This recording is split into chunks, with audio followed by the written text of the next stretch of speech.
So I am Matt Plapp. Thanks for coming. You guys can scoot up if you want to. Like, you don't have to be in the very back, ladies. Shawn, I'll let you introduce yourself first. What's up? I'm Shawn, Cali BBQ Media. We're a barbecue brand and a media brand. And I'm guessing you guys wouldn't be here if you didn't want to learn about media. As much as I talk about barbecue, we're more in the storytelling business than the barbecue business. But we're going to talk about podcasting. I have 2 video podcasts. One called Restaurant Influencers that we just launched with Entrepreneur Magazine and Yelp. That is sponsored by Toast. We just added our second sponsor, Pop Menu, and we are working on a couple other sponsorship deals for that second podcast. But I think we're the only restaurant on earth that has not just 1, but 2 podcasts and blogs. But the media side of our business is why I'm actually sitting here. I wouldn't have met Matt if it wasn't for the media side of what we're doing. It's the long play. It's the things that other business owners aren't doing, but it's where all the opportunity is. So we're excited to share all the secrets with you guys because if you weren't here, then you wouldn't be ready to take your business to the next level. So thanks for being here. Cool. And I'm Matt Plapp. This is our company, America's Best Restaurants, and our workspace. Like I said, I met Shawn last year because I've got a guy on my team, Gabe, that helps me find people that are authors and podcasters in the restaurant space to figure out a relationship, because obviously relationships are key in business. I started doing, I guess it almost would call it a podcast, probably 7 or 8 years ago, but I always thought it was geeky to actually call it a podcast, so I never really had a podcast. It was just, my dumb ass traveling the country and chronicling the journey, which we're going to talk about more tomorrow. But when I realized to get it more organized and to have more structure to it, it helped with the messaging and who I was targeting. So I guess officially I started my first podcast. I have 2 now, 2 years ago. And we're going to launch a 3rd one this week called Own Their Phones. Because Shawn, one of the reasons he came in town also is he came on board as a client with his restaurant with our company. And we help restaurants around the country find customers, but also do some unique things. Anybody heard the analogy blue ocean, red ocean? Is that foreign to some people? Or so the concept is that most businesses swim in the red ocean from a marketing and business standpoint, which is, it's red because there's blood in the water. Everybody's doing the same stuff. Like you open up Reach magazine, I think that's what it's called still. You open it up locally and you're going to see 10 Mexican restaurants and 10 pizza restaurants, all doing the same exact shit. You're not going to go to iTunes and see any local barbecue places and pizza places doing a podcast. And so our company helps with that with restaurants, and Shawn and I met. And when I looked at it, I said, well, it'd be cool to chronicle our journey together because we don't have many clients. We don't have any that have a podcast. None that restaurant. have 2? Huh? Yeah. None that have 2? Yeah, none that have 2. Any that blog? So you're twice as good as everybody else. And when I thought, man, you're doing a lot of the storytelling and video and podcast side, we're doing a lot of the acquisition side, and I've always preached if we had a client that actually did this stuff, it would be amazing. And so we found you, and here he is today. So the concept of today is I want to talk about podcasting. If you guys saw it upstairs, you walked in, there's a podcast studio you walked by. It doesn't have to be that fancy. It can literally, I've got friends of mine that do their podcast on this thing, which everybody has a phone, right? Dumb question. Everybody's got a phone, some AirPods. It comes down to just taking action. So I've got my massive notes here. So definition of a podcast. Well, it's interesting because we're trying now not to position ourselves as a podcast. Oh. And we're doing that for a couple different reasons. Now that we've built our second show and we're selling sponsorship, podcasting gets us down to a segment where people are just looking for listener numbers. Okay. And what we're doing with our show, which you do with your content, which we're going to teach you guys to do, is it's easy. When you're talking about internet storytelling, it's audio, video, words, and images. Audio, video, words, and images. So words gets you Twitter, that gets you blogging. Audio, podcasting typically, is what you're talking about, an RSS feed, which is where you're publishing audio content to Apple Podcasts, to Spotify, to all the podcatchers that are out there. The problem that we've seen in our podcasting journey in the last 5 years is people that are great podcasters, they really do a shitty job with video. And video, one of the biggest podcast platforms, which most people don't know, is YouTube. Yep. So people think, well, YouTube's video. Well, a lot of people passively listen to podcasts on YouTube. And ultimately, the most important thing is that you start to think of your business as a media company. So it's about distribution. You need to make things easy to capture the story in audio, video, words, and images, and then to publish that. But once you become a podcast, the reason why we love podcasting is that was our switch when our business became a media company, was when we said we have a podcast. We have a show, which is what Matt has. Yep. We have 2 shows. We're about to launch a 3rd show. Having a show means now you have storytelling structure. That storytelling structure means that no matter what, the most important thing is that you consistently produce that daily podcast or weekly podcast, that weekly show. If you don't do that, you'll do what happens to most podcasters, is that they get really excited. They publish 3 episodes, 5 episodes, and they realize, holy shit, this is a lot of work. It literally needs to become the key pillar, North Star thing that you do for your business, is that no matter what, I'm going to put on this show. And your show can take different forms. It doesn't have to be an hour. It doesn't have to be 45 minutes, a half hour, whatever it might be. But like, you have to come up with the idea for your show and commit to that. Once you commit to that, know that it's going to suck in the beginning, and know that you're only going to get better. And then now, 5 years later, I'm finally starting to monetize the podcast. So all that money that I spent, all that investment that I made, it wasn't so that I'd be here today, but this is an added benefit. Yep. Because now my barbecue business has the best restaurant digital marketing agency in the world. This entire team of America's Best Restaurant, they're starting to do stuff that I don't have the bandwidth to do. So that's why we're excited to be here. It's funny you mentioned going away from the word podcast. The only reason I started calling ours a podcast a couple years ago was because people know what I was talking about. Yep. Hey, I want to have you on the show and do a conversation with you online. What do you mean? No, it's a video interview, like a podcast. I'm like, yeah, okay, podcast. Yep. And you've got vlog, Yep. video blog, and blog. And so to me, the universal term everybody understands now is podcast. So now people understand it much more than they did before. yeah. It's interesting because it's so important, and the problem that vloggers have, that people that are on YouTube, is that they're not repurposing that audio as a podcast, Yep. which is a huge miss. So like, if you go on Apple Podcasts, or if you go on Spotify and you put the name of your business in, or your name in, what comes up? There should be an interview. It should be pillar content of who you are and what you do for your business. And if not, you need to figure out how to get on industry podcasts for your business. Yep. Because if you do that, you're going to do the stuff that other people aren't doing. And that's really going to propel your business forward, not today or tomorrow, but a year from now, and 2 years from now, and 5 years from now. So the other aspect for me, so the third part I had, which we talked about, was audio and video of a podcast. So when I started doing mine, I ignored audio. And I remember somebody saying, Matt, because to me, we were in a video interview. We're sitting down, we're talking like this. Why the hell would I upload the audio? And somebody's like, well, why wouldn't you? It's not like somebody has to see you. It's not like your words are putting pictures up out there. And it was wild, because the hardest part, I think, is that with doing any content like this, is we have this perception in our mind that people don't give a shit, Yep. and that nobody's going to listen. And it's wild, because the strangest people in my life, I got an uncle of mine that I have seen like 5 times in my life, who's the biggest computer science geek in the world, like building spaceship computers or something. And he listens to every podcast. Yep. And just because he said it gives him a different perspective, and he always can grab little nuggets. But I ignored audio. And so the podcast aspect is, there's 2 elements of it. From my standpoint, it's you've got YouTube is Yep. the main platform, and obviously Facebook is another long form. Also LinkedIn. Yep. And then on the audio side, you've got iTunes, and does Google Play still exist? Because they Yep. changed it recently. I think they changed it in the menu to something else, but Google Play, whatever they're calling it. And then you've got Stitcher, and you've got Apple iTunes. Spotify. And Spotify. So you got all these places people can listen to it. And the other aspect for me, and one of the reasons too, is it's a credibility aspect.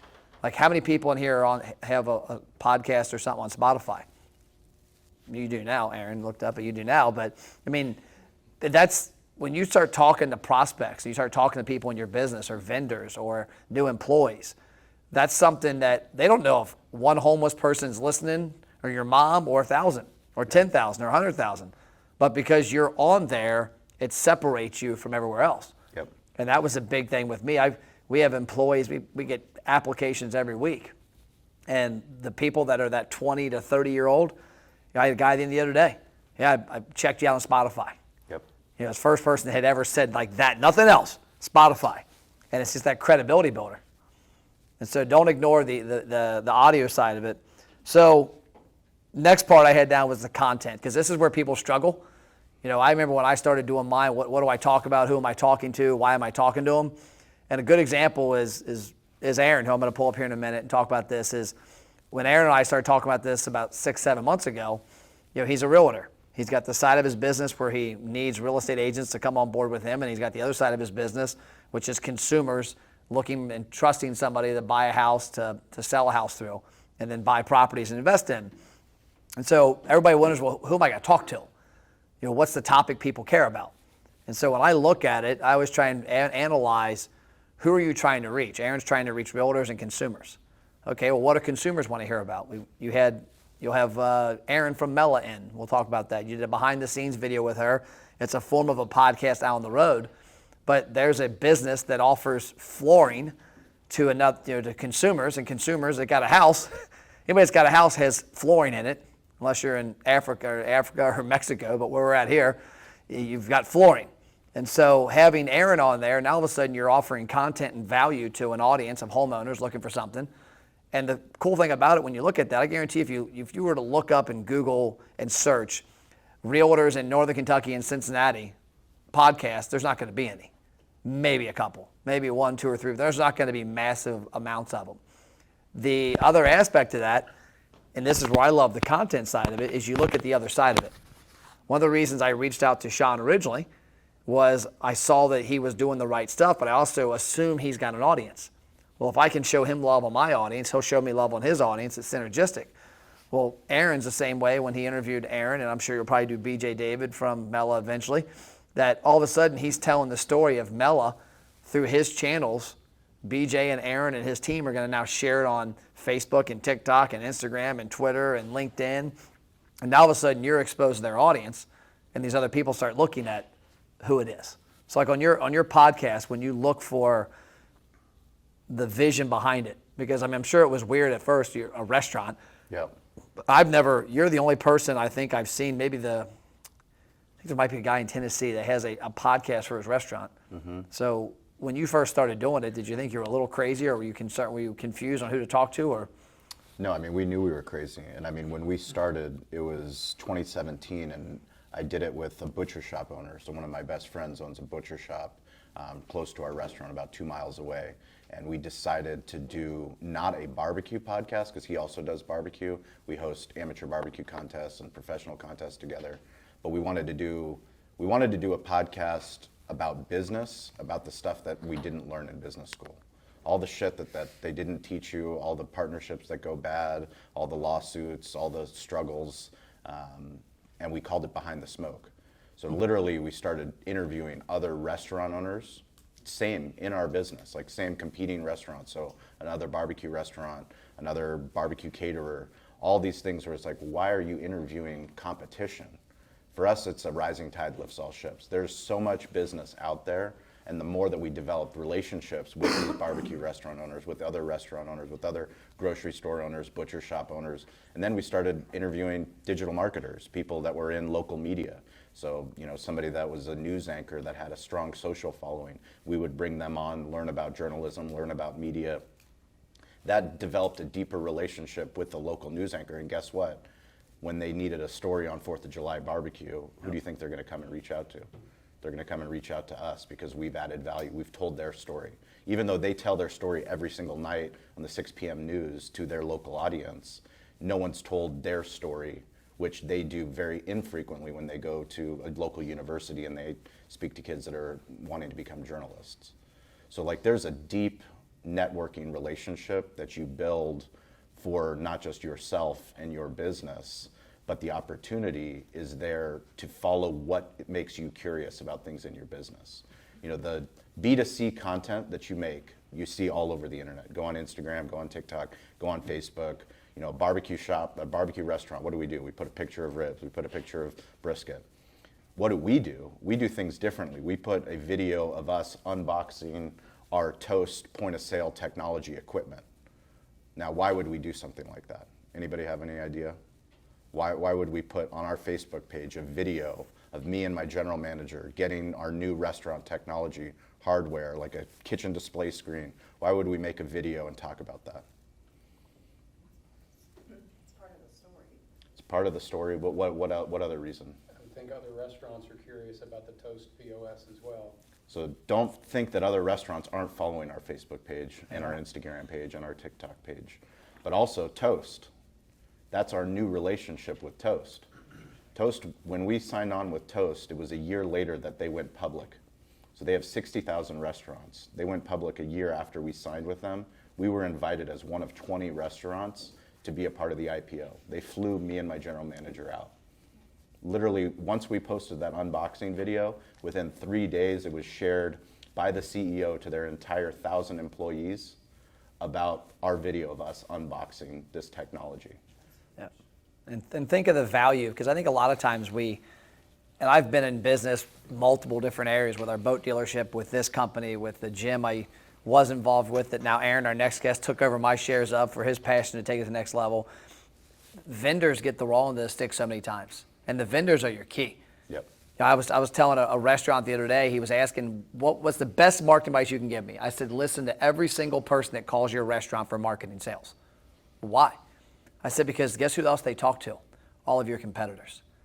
And like when I sold radio for WGRR, I was the most educated person on marketing that called that restaurant every week. Not because I knew marketing, because I knew what every business within 10 miles of them was doing.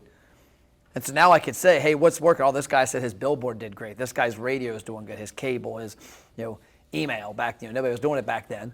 But there's a ton of it. Hey, Scott, will you run up on my desk and grab there's a giant binder with Grant Cardone. It's real thick paper. You'll see it. And the top of it, I think, says money follows attention. I want to show you guys this because the element of what we're talking about here today, and if you look at everything you do, it's to get attention. Of course, Scott's in from Canada. Does he even know which one's my office? I like that. You should have sent a video camera up with them. But everything you do, and this is the part that gets me the most, and the pandemic really hit it home for me because I won't bring up the name of the business, but it's a local restaurant. And this guy had a restaurant, it's not around anymore. And before the pandemic, if you saw him on the street, you would not know he owned a restaurant. Before you saw, if you went to his Facebook page, you would not know he owned a restaurant. If you looked anywhere online, you wouldn't know. If you looked anywhere online with me the last 20 years, you sure as hell know what I do. Yep. Because I understand that the people that are going to buy from me and spend money with me the most are people who know, like, and trust me. And even a lot of times the people who know, don't like, and follow me. Yep. Because they at least, even if they think I'm an arrogant prick, they at least know I don't bullshit. And they're like, well, maybe it's good stuff. And that's the same with restaurants. A lot of the restaurants that probably signed up with Toast do not like you, but went, well, shit, if this dude's doing Toast, I've been thinking about it to go there. Well, the reason I bring that up is that this restaurant in particular, when the pandemic hit, all of a sudden this dude was a Johnny-come-lately on Facebook every 5 seconds with his restaurant. Yes, sir. Thank you. Ladies and gentlemen, Scott Douglas, Canada's best. And when I saw that, it was like Johnny-come-lately was his restaurant was his world now. And I'm like, where the hell's this restaurant been the last 2 years? And you're like, I see you at golf outings. I see you at other restaurants. I see you at B&I events. There's nothing on you. Whereas I'm the opposite. I wear stupid socks like Oreo socks because people comment on them and it starts conversations. I drive an orange car. I have my logo on my sleeve.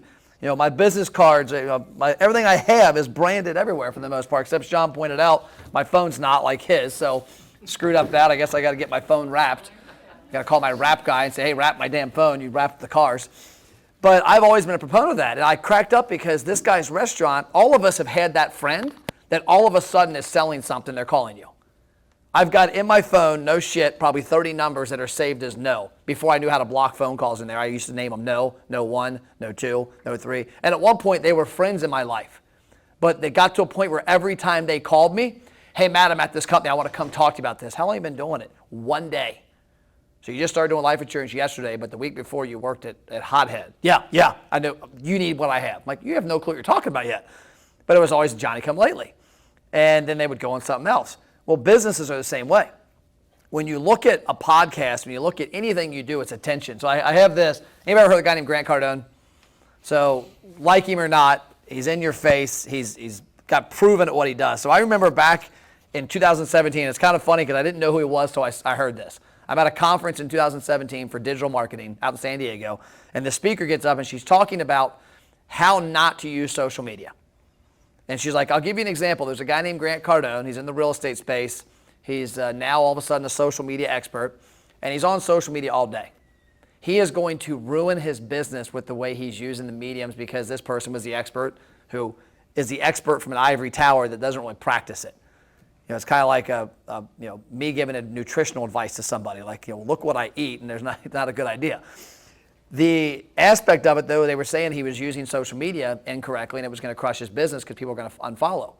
Well, Grant Cardone's company, and this is a chart that he publishes every year. In 2010, he was doing 3.3 million. In 2010, you can see that this is the Google trends. So this is his popularity on Google. And you can see it was pretty flatline. 2016 is when he started this new tactic of I think it was like some crazy number, like 40 lives a day. Twitter, everywhere, all the time. And he was at that point $18 million. You see this trend? That's Grant Cardone being found online. That's his sales. It's not a coincidence that his company, when he kicked off that new campaign, went from 18 million to, I think this past year he said 112 million in net in revenue. Plus he has 4.4 billion under real estate management with his apartment company.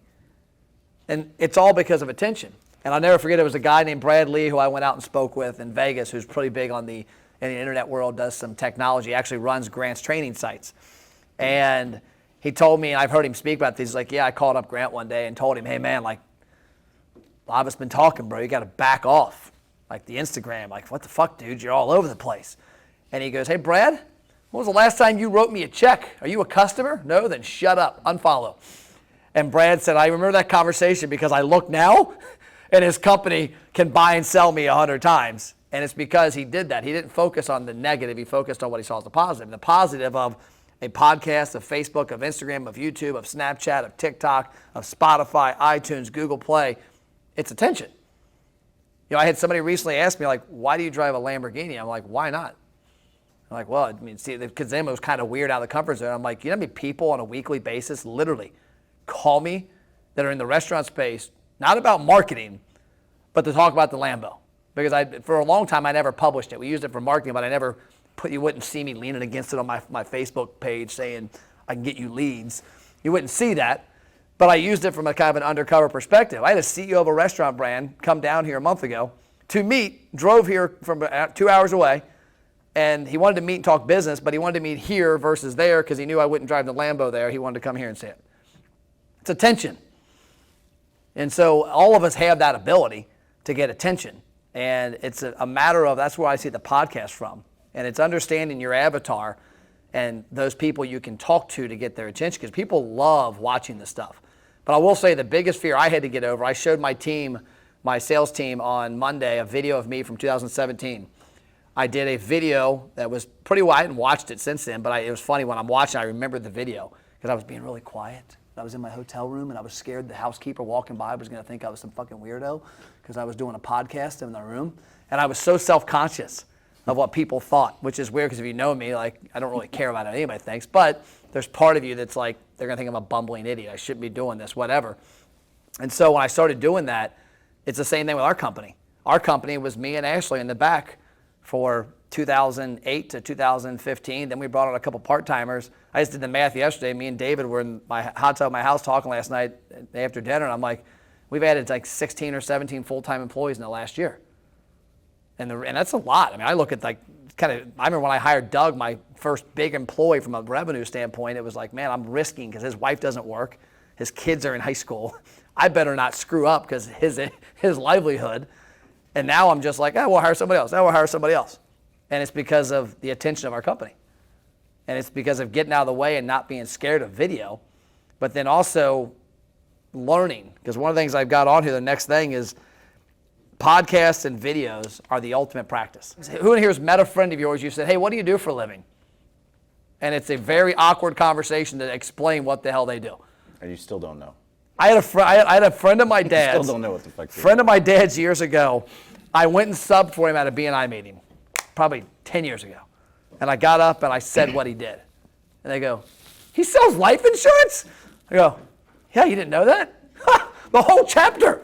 Had no clue he sold life insurance because he could never articulate what he said, and he also was trying to be undercover and sly, and I'm a personal, you know what I'm talking about, I'm a personal finance consultant. Like, no, you sell life insurance. I sell advertising.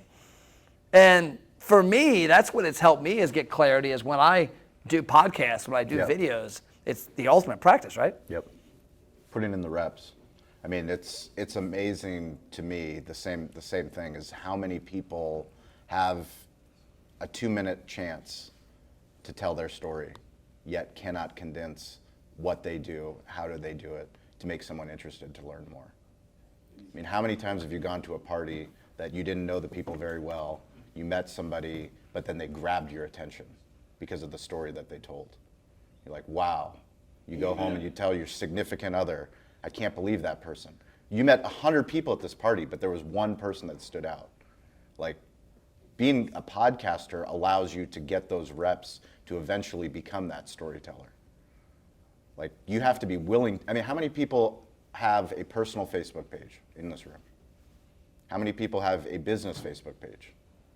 How many people post about their business on their personal page? Every day. Do you remember when you first started it? Yeah, like 6 years ago, I sold makeup, and I posted every single day, did a live every single day. Did you have any friends that said, why are you posting on Facebook? Oh, yeah.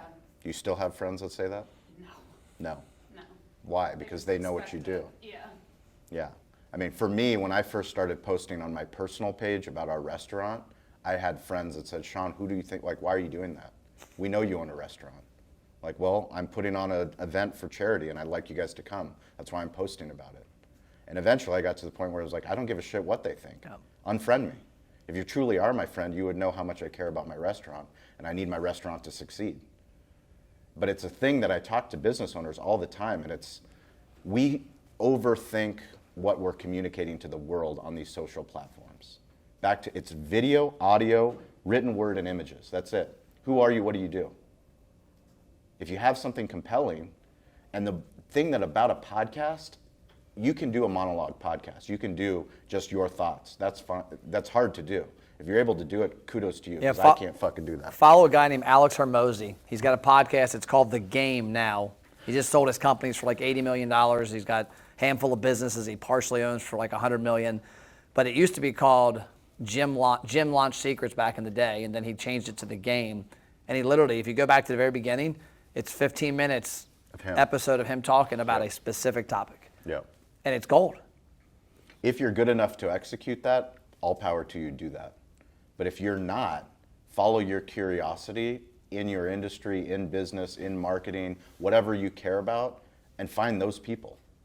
Literally, you're having a conversation that's published for the entire internet. Yep. No matter where they are in the world, no matter what your business is, they can learn from you. Like, that's the power of podcasts. That's the power of the internet. And we take it for granted. I mean, it's crazy to think we take it for granted. We have it all in our pocket right there. One of my first pieces of content that I would put in this world, guess how many viewers were on it the first week? 0. -1. 0. I have my mom. I have my mom. -1. And you have to get over that. But I'll say this, and we'll bring Aaron up and talk. About a month ago, I was talking to my sales team about being able to articulate what the hell you do without hesitations, awkward silences. You have to be able to say it. I said, you know what, I'm going to give you an example. I'm going to walk in they were out in the upstairs room. I'm going to walk in our podcast room. I've got a new book that I'm writing. I've been writing it in my head for a year. And that's how I write books. I think. I craft it, and then I get in my car, and I drive, and I speak it out loud. And then I put it on paper, and then Tanya does her word magic, because there's a lot of stupid shit in there she has to make sense. But I told him, I said, I'm going to go in there. My next book's called Attract, Build, Retain. And I said, I'm going to go in the studio, and I'm going to do this with no notes. There's literally 0 notes. I want you to tell me your thoughts if I know what the fuck I'm talking about. And I went in there, did the video. It was 12 minutes long. There was only one time for about 3 seconds where I was trying to think of a word, what the word I wanted to say was. And we got done, and every one of them, who was in there? Was anybody? I don't know if anybody here was in that or not. They're all actually working, making money. Dad, were you there, Dad? I thought, Was it pretty well articulated, and was there any confusion? I was virtually impressed. I could not believe I taught you that well. So then we took it. Then we took it the next step. We took it and we put it into a program that detects words, and we looked for like all those words, not one. Now, if that was me 5 years ago, Aaron's gonna come up here like maybe, but it was, I've gotten so comfortable, and now I have my word. I realized yesterday I say so in certain instances. I'm like, damn it, so I'm now writing so. Pretty soon I'll just be doing sign language. But it showed me that I had become comfortable with what I was saying. I'm an expert on what I say, but also I'm an expert in speaking it and articulating it and speaking. I gave a speech to 1,000 people a couple years ago in Austin and had no notes. And I watched all my colleagues go, so today we're going to present a 2-day workshop. And that cracked me up. And so that's one thing, too, that I think can't be downplayed is the importance of practice. Because when you put yourself on video and you put yourself out there and you put yourself on audio in this type of form, you get a lot of swings. But the cool part about it is the great part about nobody watching that first video, it sucked. But guess what? Nobody saw me suck. And then the first couple, one person saw me suck. And the first 20, 30 people. I always crack up because I had 2 instances I'll never forget. A friend of mine, Chad, when I walked in the gym one time, made a comment about, oh, you're not live? Thought he was cracking on me. And I could have said, I made last week what you make this year. But I didn't. I smiled, and it was part of my ego, because I was pissed like he was saying that. And then, 6 months ago, I was parking the Lambo at Montgomery Inn to go in and have lunch, and my old radio boss walked out and said, there he is, the video man. And I'm like, yes, sir, I am the video man. And so it's funny because there's that perception of what people are going to perceive of you doing it, but there's also the perception of yourself, and it allows the ultimate practice. 100%, the ultimate way to make an impact on your ability to articulate what you do for a living is by talking about it all the time. So I want to bring Aaron up here and grill Aaron a little because Aaron started this journey. I guess technically you had a podcast before we met, but you stopped doing it. Yeah, consistency became a problem there. Yeah, do you want me to kind of tell? Yeah, so tell them who you are first. So my name's Aaron Smith with eXp Realty. Been an agent since 2007. Hard to believe. Damn, you're old. I just said, So I've got a team of 6 people, and when I started here, I wanted to be in the room where people create conversations, tell stories, because I know as an agent, well, first of all, how many people in the room are a real estate agent? Joe, I know you're one. How many people know a real estate agent? Right? That's the problem that I fight on a daily basis. Everybody knows a real estate agent. If you're a lender, you know about 50 real estate agents or more. And it's an attention game. You mentioned attention earlier. And when I first got started, we were calling expired listings because they were everywhere. You don't see those anymore today. We were calling for sub-by owners. We were knocking on doors. And I'm sorry, but if you knock on my door today, I'm not answering. And if you call me as a cold call, I'm not going to answer. However, if I've watched you on social media and I've learned your story and I've learned your value, then I'm going to give you the time of day if you call me because I've seen what you do. So I keep saying and now you've got me on it. Well, see, but the other thing I teach is don't highlight your negative, so quit saying you're saying Yeah, I didn't notice it at all. I coach. But thanks for pointing it I out. coach my team and I coach a group of agents that there's a success formula, and I'm starting to follow it. So the success formula as an agent, you all said you know an agent. In order to be a successful agent, you have to be memorable. You have to be that top of mind. You have to be the first name that somebody thinks of when mom needs to sell her condo or you need to buy a house. So how do you become memorable? You have to be everywhere. How am I promoting myself? And you have to be valuable. What am I saying when I do promote myself? So how many of you, I'll just put it this way. There was a post that I put out there. It was non-audio, non-video. And it was last year when the cicadas were in town. A lot of people didn't know this, but their gutters were clogged with cicadas, and it wasn't time of year to clean their gutters out. So I posted out there on social media, hey, and it was a picture of cicadas in the gutters, and I said, the number one cause of foundation leaks is water, and the number one cause of water in your foundation is because your gutters are clogged. I had so many people reach out to me on a photo that said, hey, thanks for posting that out there. That was huge. I didn't even know our gutters were clogged. We got up there and cleaned them out, and you probably saved us a basement leak. Did your agent say anything to you about cleaning out your gutters when all those cicadas were in there? Probably not. That's value. I stood out. Since I've been posting these podcasts or started my show, I've had so many people just in the grocery line, at a restaurant, or I bump into somebody and be like, I saw that video that you put on Instagram the other day. I never knew that the cheap furnace filters were better than the ones that are pleated because it actually lowers your utility bills and all that. Their agent's not posting that stuff. I just took my entire filter out. Not advocating for that. However, consistency is the name of the game. Yep. Because the half-life of attention is so short in today's world that if you don't have a schedule to post valuable content on a regular basis, people are going to forget about you because the next guy is going to pop up. I don't care whether you sell mortgages or insurance or if you are a business-to-business or business-to-consumer, you have to stay in people's face all day long, because if you stop posting for 3 months, there's going to be somebody that takes your place as that top-of-mind awareness. I know that is in my world. This might sound terrible to say, but who in here had a friend die in the last 3 months?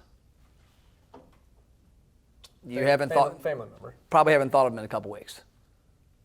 Yep. It's weird. I mean, I heard a guy say it the other day on a podcast. He's like, talk about, people forget about you.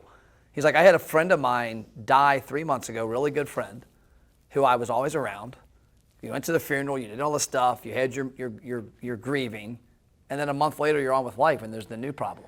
And that's what he was relating. He's like, it's a bad example to think about. He's like, but how many times, like I've lost 6 dogs. I've loved all of them. Within a month, you're yelling at the other dog. So actionable items for anybody in any business is keep a notepad with you. If you find yourself having a conversation with a restaurant or a mortgage client or a real estate client, and you find out that you keep having this conversation, how's the market is what I get a lot. When's the market going to crash? Are we in a bubble? What are interest rates doing? Write that down and then talk to the camera like you're talking to a client, or bring somebody else on and have, like, the best way for the podcast to work for me is that I'm not the hero of the podcast. I'm bringing on Aaron with Mela Flooring talking about what are homeowners doing, what kind of flooring are they putting in their houses when they have a $250,000 house versus a $600,000 house, because that's a whole different ballgame. People are curious, like, I own a $400,000 house. What floor should I put in if I'm going to sell my house? So think about those frequently asked questions that you get, the conversations that you're having all day, every day. If you're in your office by yourself, get a GoPro camera, take your burner cell phone or something like that. Set the cell phone up, and while you're on phone calls with agents or clients, or if you're on the phone call with a coach that you have that consults with you every week, record yourself in that conversation. You're going to get more comfortable being in front of a camera. And you're going to realize that you actually know what the hell you're talking about. When Matt walks up here with a Post-it note and he's got 7 things written on it, all he has to do is remind himself, oh yeah, that's what I talk about to my clients all day long about their podcast. Let's just talk about audio and video for a second. And for you, I remember, I see Tim in the mortgage world. I remember like 10 years ago, I did a seminar just like this up in Westchester. And there was a mortgage guy came up afterwards. Man, I'm really serious about doing this. I want to buy you lunch. I said, okay. I said, what do you want to do? I said, I want to start doing what you're talking about. I said, and this was a suggestion. I wasn't even doing my time. I said, I want you to do a podcast like this, chronicle it. And he said, what would the topic be? I said, well, tell me about yourself. And he started telling me he's a single dad. And he started telling me that the majority of the people he deals with are female real estate agents. I said, okay, you're a single dad. You're a female real estate agent. And he had full custody of his son. I said, that's unusual. I said, so why don't you appeal to their emotional side versus, rate guy. How old's your kid? He's like 7. Cool, 7-year-olds eat kids' meals, right? Yeah. I want you and your son to do a podcast on the best kids' meals in Cincinnati. Has nothing to do with the mortgage because nobody gives a shit about it. But all of a sudden you start doing that, and now all of a sudden all of these female agents start resonating because you look different than the other guys they know that are divorced with kids from other married. You look different. But they also have kids themselves. They like the Happy Meal. And then every time they see you, they think mortgage, mortgage, mortgage. And so when an agent has a customer and says, hey, who should I talk to about my mortgage? Oh, kids meal, chicken tenders. Yeah, boom. And so that to me was always the part that people miss is what I hate the most about social media is that people abuse it from a standpoint that they think that everything has to be sell, sell, sell, ask, ask, ask. I've been married, I don't even know, 22 and a half years, with my wife 26 years. If every night I went home and said, Matt Plapp's a badass, I did this, I did this, I did this, I did this, it wouldn't have lasted more than a couple of years. If knowing me, probably a couple months. But because I go home and we talk about Cole and Paige and her day and whatever she did that day, it lasts. Well, think about a podcast the same way. Aaron's not getting on this podcast and saying, greatest realtor, you need to come work for me, buy a house from us, here's what you need to list with us. He's talking to people. You had a mortgage person on, you had a lady with gift giving. Yep. You had Mela. And so you're talking about topics that are relevant to homeowners with the thought process of being more relevant in their life longer term. And it's also not, this thing here, that didn't take 2016, that's 6 years. 6 years to go from that. And what happens, and what I love the most about our business, is that most people quit doing it in 6 months. I can't tell you people I know that I trained when I wrote my first book in 2018 that went through a training we had. David was one of them. Tom was an agency. Scott was an agency that went through a training I had that are now doing something completely different because they tried it for 3 or 4 months. Yeah, I mean, Podcasts are the same. The thing that you told me the first consultation we had about starting our podcast or the show is get a group of experts that know what they're talking about in and around kind of secondary and tertiary to my real estate world. So plumbing, HVAC, flooring, roofing, electrical, new construction, all that, and bring them on to help educate people because there's 2 ways to become valuable in my space today because I no longer make cold calls. I send some direct mail out, and it's just because I want to be everywhere. But the main thing that I use is that social media content, Instagram, Facebook, all that. But if you can bring somebody on who answers questions that people might end up asking you at some point. If I'm a mortgage lender, and I keep saying mortgage lender because I see a lot of my friends in the room that are in mortgage. If I'm a mortgage lender, I might start my podcast with a CPA. We're talking to the CPA, like as a homeowner, who do I need to bring on, or what do I need to bring to a meeting with a mortgage lender? What can I be prepared for? If I'm buying in the next 12 months, I need 2 years 2 years tax returns, 30 days worth of bank statements, W-2s, all that stuff. If you have a 15-minute podcast with a CPA, I'd probably tune into that as an agent. Who's your audience? Agents. As an agent, I want to know a little bit more. And that CPA is going to share that because that's the first time that CPA has ever been on a podcast. And then I'm calling UC, talking to their economic department. Hey, which economics professor can I bring onto my podcast to talk about where the economy's headed and what's that mean for interest rates for your mortgage? I'm bringing them onto my show. I might bring on a realtor. Hey, bring on 2 or 3 realtors and talk about, hey, what are you guys seeing in the market today? Are listings selling fast? What's the days on market look like? Because your audience is going to tune into that, whether they're an agent, whether they're a homeowner or somebody who's thinking about buying. Same thing, if I'm a plumbing company, I might put some educational videos on there like why would I want to replace my wax ring in my toilet, right? So it's the content that people The hell's a wax ring? Well, you need to talk to your plumber, man. Okay. But the content is Like picture of my toilet right now. It's what people don't know they need to know and they haven't asked you yet. That's how you can become valuable, and you don't have to talk about anything you don't already know. And if you bring somebody else onto your show, they're doing all the heavy lifting for you. All you're doing is just plugging them with questions that you know your audience needs to hear. Excellent. The next thing I want to talk about before you take off is micro content. So this is something that Shawn's a king of, and I've gotten a lot more into the last couple of years. And I got an example I'll read from Aaron's TikTok I was looking at, is that one thing that I found is that I'm not going to, Claudia, you might have the greatest podcast in the world about restaurant videography that might benefit me as a career, but unless I know, like, and trust you and know that the content's going to be great, I'm probably not spending 45 minutes with you. It's just what it is. But if I get tastes along the way, everybody's probably had somebody online that they've watched 20 second, 40 second, 50 second, 1 minute, 10 second. Next thing you know, you're on YouTube or somewhere or Spotify listening to something for an hour. I watched a 2-hour video a month, 2 months ago in our theater at our house from me watching a couple 30-second clips. I was in the hot tub. I was planning on going in and watching something on Netflix. And I watched it. I was like, this is good shit. And I literally went in, I didn't even know our TV had YouTube at the time. I'm like, pulled up YouTube, pulled it up, watched this 2-hour thing. It had nothing to do with, it was business. But it was because of that. Had I not built the trust from that, I wouldn't have. So one thing that I also love about podcasts is the ability to chop up content. A lot of what you all probably consume on different social media platforms are micro content from podcasts. Like if I go to Aaron's TikTok right now, it's been live, I think, a month and a half. Somewhere in that neighborhood. He's got 42,700 likes on his videos. Until a month ago, I only had 2 videos. 2 videos. And so what we did was if you go to his TikTok, we chop up, because he works with us. When he said here, we have our company's America's Best Restaurants, but this space is our shared workspace, Deep Workspace, and then we have Deep Work Studios, which is ironically that we've created it to be the marketing department for me and our company. And when I did it, I realized there was extra capacity that even though I talk a shitload, there's not enough content for 5 people to work with. So I said, let's offer it to a couple businesses.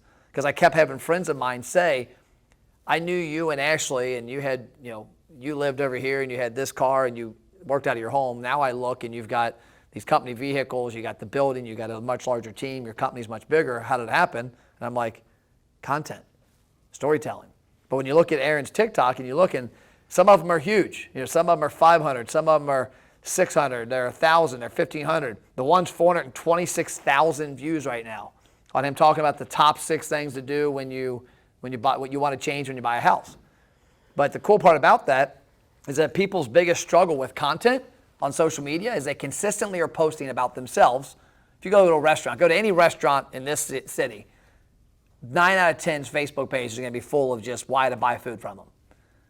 Whereas if you go to a restaurant, if they were to have a podcast and do storytelling, they're able to chop things out of that, put it in there. Now there's different things on there that have nothing to do with the restaurant as much as they do about the story.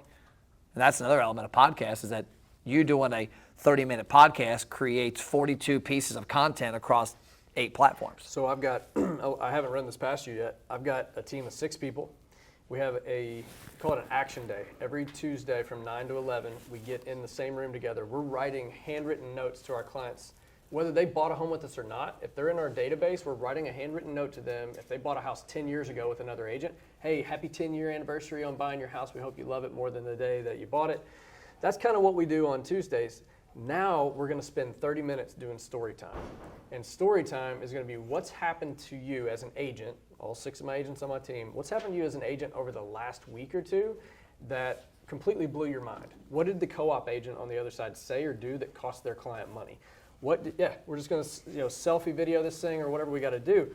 What did your client do that cost them money? How did they listen to you that made them money? Like Aaron Slaughter with Mellow Flooring, my client listened to me, replaced the carpet and painted. He probably made an additional $50-something thousand off selling his house because he took my advice. I'm telling that story. She came out, we recorded the carpet that we put in there, why we put carpet back in the bathroom and we didn't put something else in there. And people tune into that stuff. I got to hear that one. Yeah, so we're going to have story time. We're just going to have a camera running the whole time. And we're just going to talk about the wild shit we see every day in our world. And reality TV at its finest, we're just telling the story, chop it into a 2-minute video on how somebody made money, lost money, or learned something, and we're going to post it out there. And it doesn't cost us any more time than what we're already doing in our daily life. And I had a meeting a couple weeks ago with a brand that we're working on. Hopefully will come on board and do some cool stuff with us. It's in the restaurant space. And the CEO's not hardcore into this stuff. He's like, well, who consumes this stuff? I'm like, well, in my house, I have a 18-year-old son, a 20-year-old daughter, a 45-year-old wife, and then my dad, who I'm around every day, is 75. They're on their phones more than anything else. I remember a couple years ago, Thanksgiving, I'm on the sofa, and there was like 9 of us, and I took a picture like this and posted it. And everybody in the picture, except my mom, who's got a flip phone, was on their phone. Weren't talking to each other, probably talking to each other on Snapchat, like, oh, hey, that's funny, hey. And that's the thing, is everybody's on this shit. Well, and it's not going anywhere. How many times have you called a customer service line and the first thing you hear is, this call will be recorded for quality and training purposes? Mm-hmm. Say that before you talk to your clients. Have a camera set up so when you're talking to your mortgage client or talking to your restaurant client about how they can better their business or how they can save money on something, that call's being recorded. And it might be a 5-minute phone call, but that 20 seconds is gold, and you know it. You know you're going to save somebody a ton of money. Well, chop that up. You already disclosed to them the call is going to be recorded for quality and training purposes. Are you okay with that?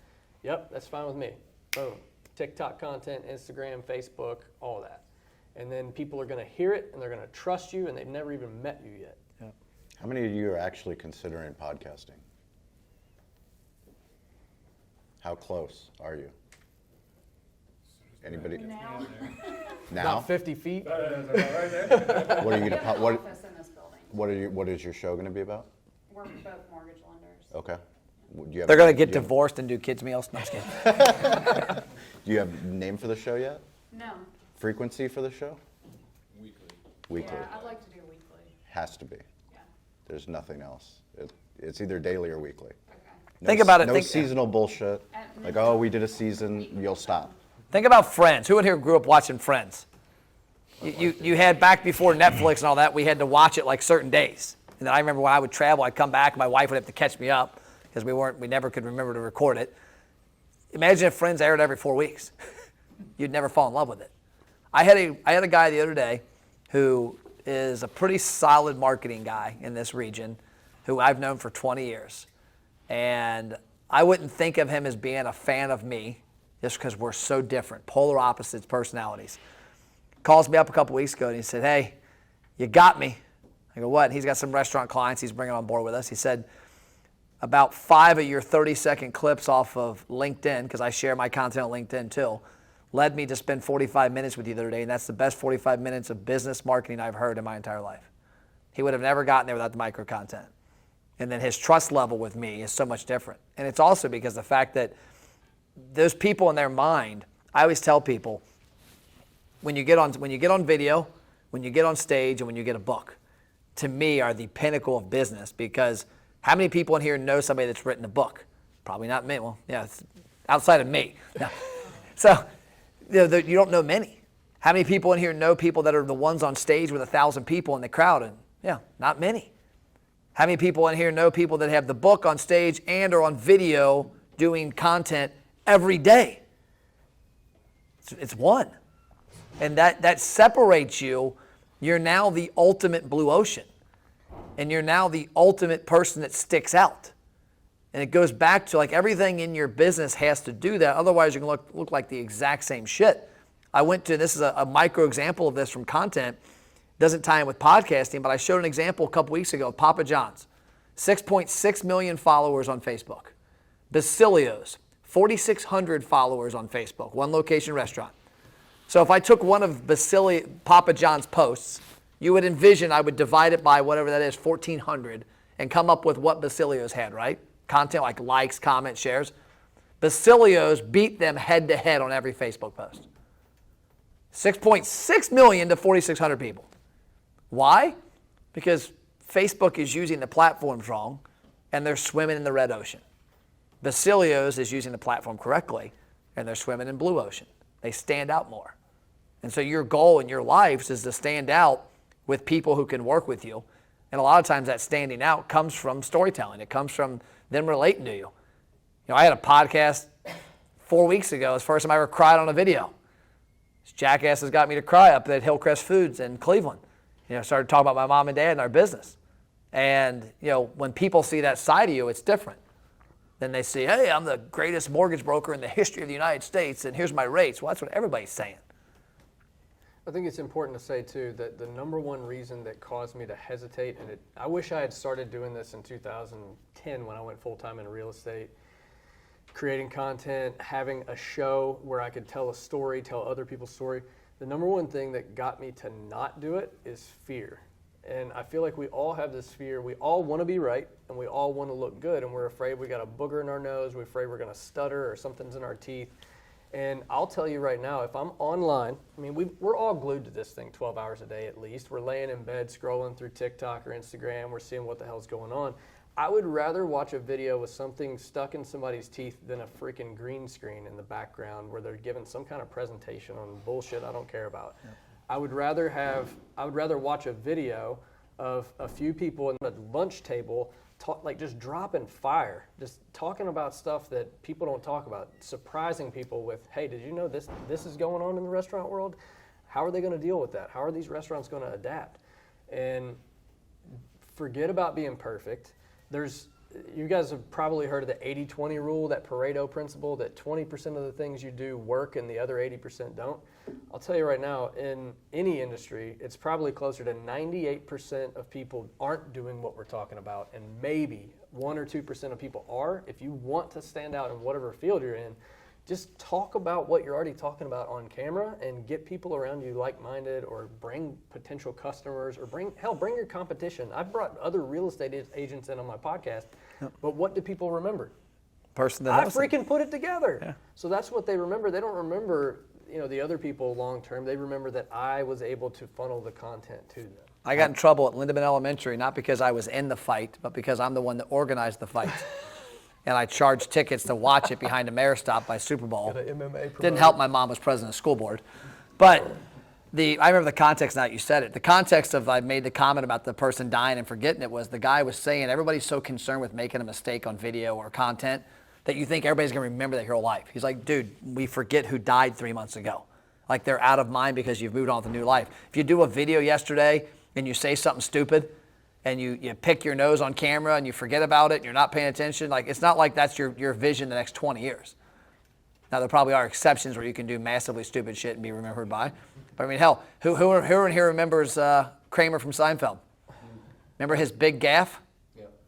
You hadn't thought of it in a long time, had you? I mean, he got on stage drunk and went on a racist tirade against the guy in the crowd. And guess what? He was a star in 3 more months after that. I mean, we have a short memory of what happens. And so that's the key element for me is understanding that. And the big aspect of it, more than anything, is the fear part.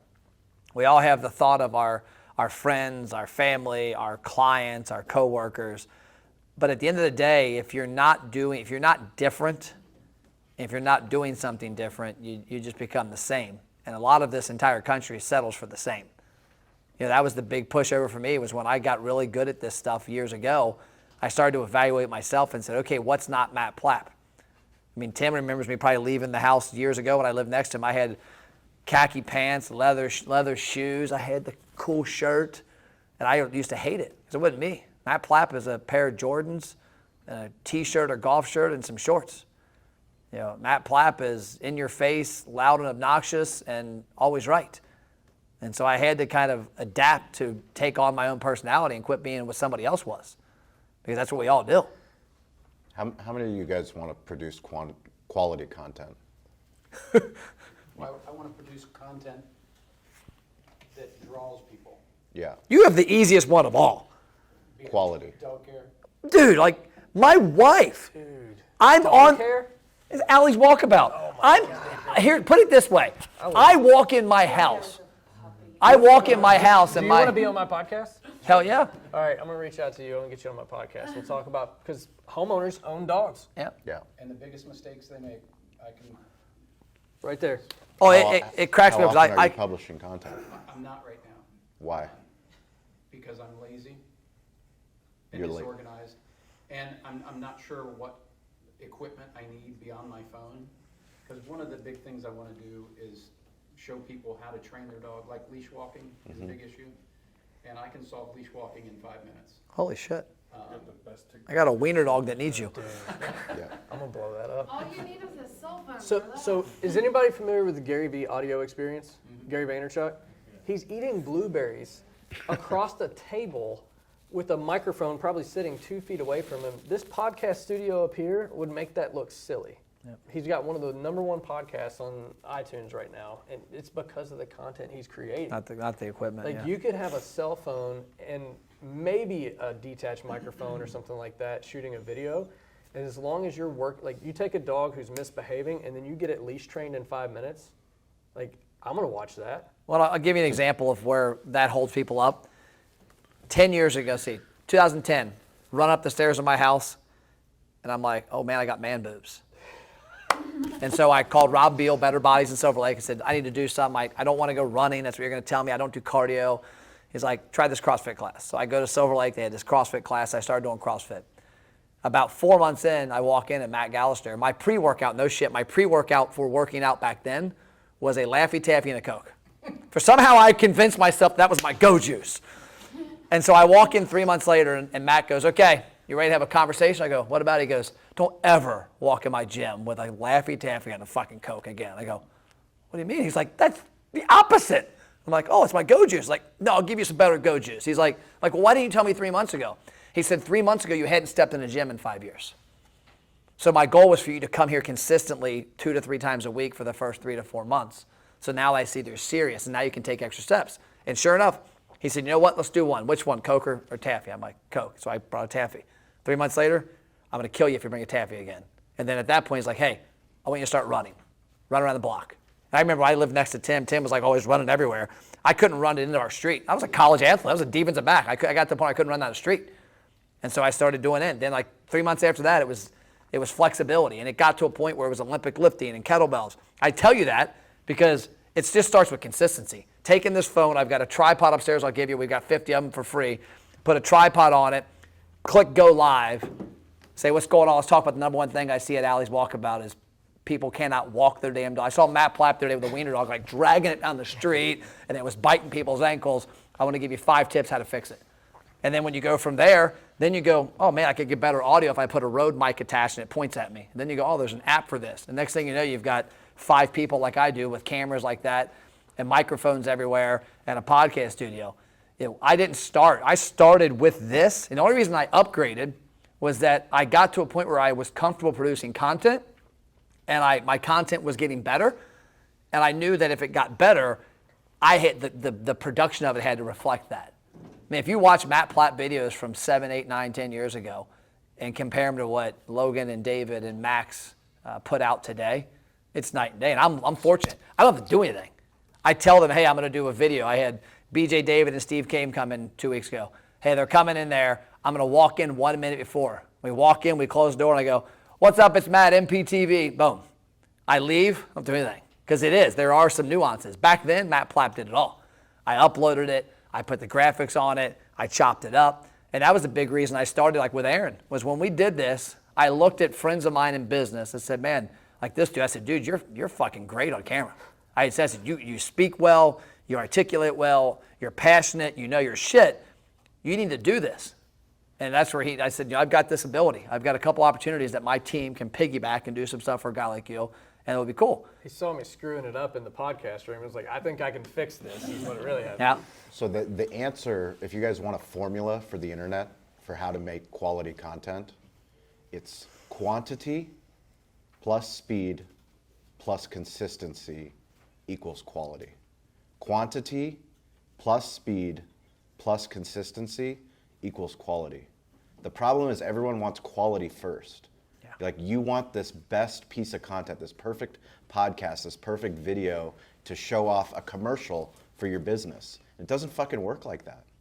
You've got to be willing to put in the reps, back to what Matt's talking about. Like if you're not willing to put in the reps, the more that you stretch yourself, the more that you stretch your team and you say, I'm gonna consistently every week put out a podcast. Every day, I'm gonna put out a video, a 5-minute video, a 1-minute video. I'm gonna go live every day. If you don't do that the same way that you check email, you'll never get to the fucking quality part. Yep. It just won't work. And if you think, you might get lucky and you might hit one video that hits, that doesn't, like, every fucking day you gotta make a video. Every single day you got to do a podcast. And once you do, then you realize the key is to be the show, not the commercial. Be the show, not the commercial. And I stole that from actually Eric Schellenberger, who you had on your podcast, I've had on mine. I've interviewed hundreds of people, but these nuggets of wisdom that someone says during an interview, yes, it's great for all the people that listen to my podcast, but it's even better for me because now I can go and I can take something like that, like be the show, not the commercial. That's so easy to remember. We all want to be the commercial. We all want to have, I want to have a perfect, sexy barbecue video of this incredible brisket coming off the smoker that we show on Super Bowl Sunday. Guess what doesn't work like that? What works is every single day me putting out videos on Instagram Reels, on TikTok, on LinkedIn, on Twitter, on all these places, and learning how to do it better. Do you have a content calendar that you work with? Or? Every day. That's my content calendar. Every fucking day. So what Yeah. am I gonna do today? Every No, so single day. and that's like what that's the biggest part is I try to remove friction. And by making it a lifestyle, so back to the problem between somebody that we think of our personal life and our business life. I have one life, so I'm going to post about all of it. I'm going to post about my family. I'm going to post about that I love the Chargers and I'm an unapologetic Charger fan. I'm going to post that I'm a barbecue restaurant owner. I'm going to post that I'm a podcaster. I'm going to post that I'm here. My wife is in his Lamborghini. I'm taking a video of that because that's all access. I took a picture of the whole team out at dinner last night. My kid passed out because he's been going all day since 3:30 in the morning. I post all that all day. But it's become part of my routine, the same way that I check text messages, the same way I respond to emails, the same way I pick up my phone. I'm posting content on these platforms. And it's happened for the last 14 years. I mean, I literally wouldn't be sitting here if it wasn't for that quantity piece. So when, like, I know Dave mentioned like organized and whatnot, so do you use like Hootsuite or? No, fuck no. You do your I post directly to the platform. And I'm different than Matt. Matt has a team. I have a team too. And I've built out my team as we've gone. So now I have, for just Cali BBQ Media, that's 2 of our podcasts. Cali BBQ is just our barbecue. And then Shawn Walchef, which is my personal content, which is a blend of both of those. But like, you have to start somewhere. And the problem is, back to be the show, not the commercial, like, you are a show. Who you are and what you're doing. Think about yourself 5 years ago and what you wanted to accomplish in your business and what you've accomplished. Imagine if you could document what you've done in the last 5 years and highlight that. Who cares if it was 2 people that watched? Now you could repurpose that content from 5 years ago and look what I've built now. That's the credibility piece. That's what Matt's been talking about. That's what you're talking about. I mean, literally the realtor that I hired, you know what he did? He was the Matt Plapp and you. He literally, in San Diego, created a show called East County Eats. Not about real estate, but he was doing a show going and featuring all the best restaurants in East County, San Diego. He came to my restaurant with video, with audio, produced content, did a phenomenal job. That started a relationship. I didn't need to sell a house at that point. I loved my condo. I was married with my wife. 5 years later, my best friend, the woman, his sister, who's basically my bonus sister, she's in real estate. Other friends in real estate. Did they get the listing of my house? No. The guys that do the video did. Kyle Whistle got it from eXp Realty. Why? Because I knew he was going to dominate and show off my condo the best on the internet and get the most value for it and get me the best house. on your question, we use some platforms for it. We try to post as much organically to the or natively. Good example is if you share a TikTok to Instagram, Facebook squashes it. They don't want TikTok's logo on Instagram. Yeah. They want Instagram's logo on Instagram. So they've publicly said they squash the traffic there. But we try and put as many things or natively on the platform to do that. But there are some tools out there that allow you to cross-post on places. On your question, that helped me a lot early on, and it was tied back to social media. And back in the day, I had a content calendar for what the topic was every day of the week for email, social media, or live content. Because it's hard to get on. Like I used to always joke in seminars back 2010, if you're going to get on Facebook and make a post, you have to know why, what, when, and where. Because if you get on there, next thing you know, you're watching funny cat videos and you forgot what the hell you're on Facebook for. Videos the same way, and podcasts are the same way. I have different people scheduled to be on my podcast, and I have an idea of the conversation. Like I had Lytle Thomas from First National Bank last week in here. And the reason I had him in was, number one, I know he's going to have a different audience than me. And I also know two people he knows in the restaurant space that need to know me better. That's the only people I'm targeting. I have Lytle in literally, not for the thousands he may know, for two people that he knows very well that need to know me better. And what better way to get credibility before I ask for the referral for them to watch a podcast with Lytle, because they'll watch it. But the other aspect was one of the things that kept coming up to me, and you mentioned this, questions. During the whole last 2 years, restaurant owners were calling me, the marketing guy, about the PPP loans and the EIDL loans the government had for businesses. Like, I'm not an accountant, but I knew more than them, and they didn't have a deep enough relationship with an accountant. So when I had Lytle on my podcast, I said, let's talk about the value of having a relationship with an accountant, with a lawyer, with a banker in your local community, so that you're not calling dumbass marketers for advice on loans in an economic pandemic. You're calling your accountant or banker. And so that was the only focus. And I've gotten to a point now when I do podcasts, I don't need to prepare a whole lot because I'm comfortable enough and I can have one question and I know how to ask questions off of questions. But starting off, I needed it. And the other aspect that helped me a lot, and I'm glad you brought this up about practicing and failure and making less friction. I'll never forget this moment. This is the moment that I quit doing a lot of recorded video on my own. I used to do a lot of content back in the day, had a green room at the house, and it was all sales about how awesome Matt Plapp and our company was. And I remember one day I did a live. I was at Quaker Steak and Lube. I did a live video from outside. Went live, no problems, we're on my way. Go home, I'm at the house, and I'm like, Christy, I gotta do a video real quick. It's a 30-second spot. I gotta get this done and get it over to the team. I'll be in bed in 5 minutes. No shit, 4 hours later. Because I was watching, oh, I don't like that. Oh, I touched my face. Oh, I said, oh, the light looks weird. Oh, I like this logo here. And I laid in bed, my neck was in knots, and I don't really get stressed that often, but I was just a shit show at this point. It's like 3 a.m. or something. I'm laying in bed, and I'm like, let me get this right. I went live on Facebook today with a great message, and all I did was go live, finish, download, done. 2 minutes. Well, that talks to what Shawn said about create quantity first. Yeah. Quantity, like, And then let the so you have to quality come stretch later. yourself. Yep. If you think you can do 1 video a day, do 3 videos a day, like 3 TikToks a day. Because if you do that, now you're stretching your boundaries. And the more that you stretch your boundaries, the more you'll learn. And if you're willing to do something uncomfortable, I mean, this is the craziest thing. It's like, it sounds like when you say podcasts, you think there's a lot of fucking podcasts out there. There's only 2 million podcasts. How many businesses are there? I know for a fact there's 850,000 restaurants in the United States. Yeah. That's not small businesses in whatever product category you're in. And if you think of all the podcasts that actually consistently publish, that don't just start and then quit, like if you think of it as a craft, as no matter what, I am now a media company for my business. We got laughed at. We still get laughed at.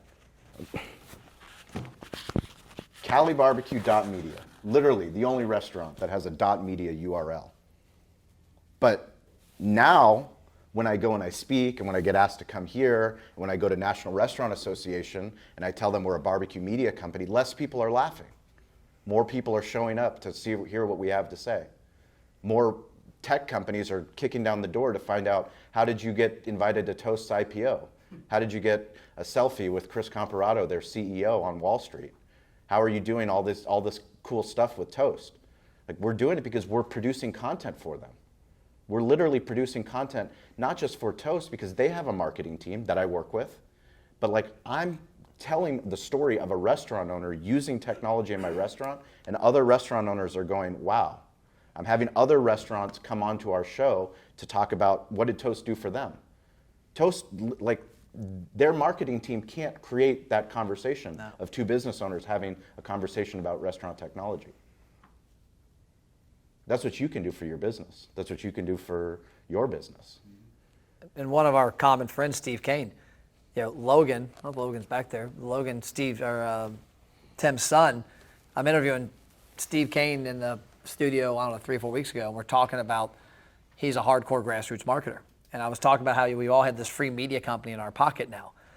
And ironically, Logan's producing the podcast. And I said, Steve, you think back to 10 years ago. I remember Black Friday.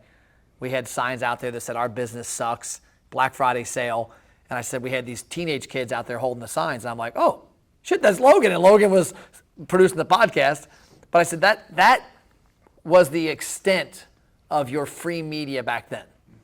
There wasn't you had to buy radio or TV or direct mail. You had to do something like that in order to market your business back then. Today, there is the one thing that every social media platform that I use has in common is that there's this behind the $ to use it. And that's why, going back to that Papa John's example, the reason Papa John's marketing platform isn't working on most of their social media, I think Griff, one of our sales guys, said this, is that in order to advertise on Facebook, you have to pay them to advertise.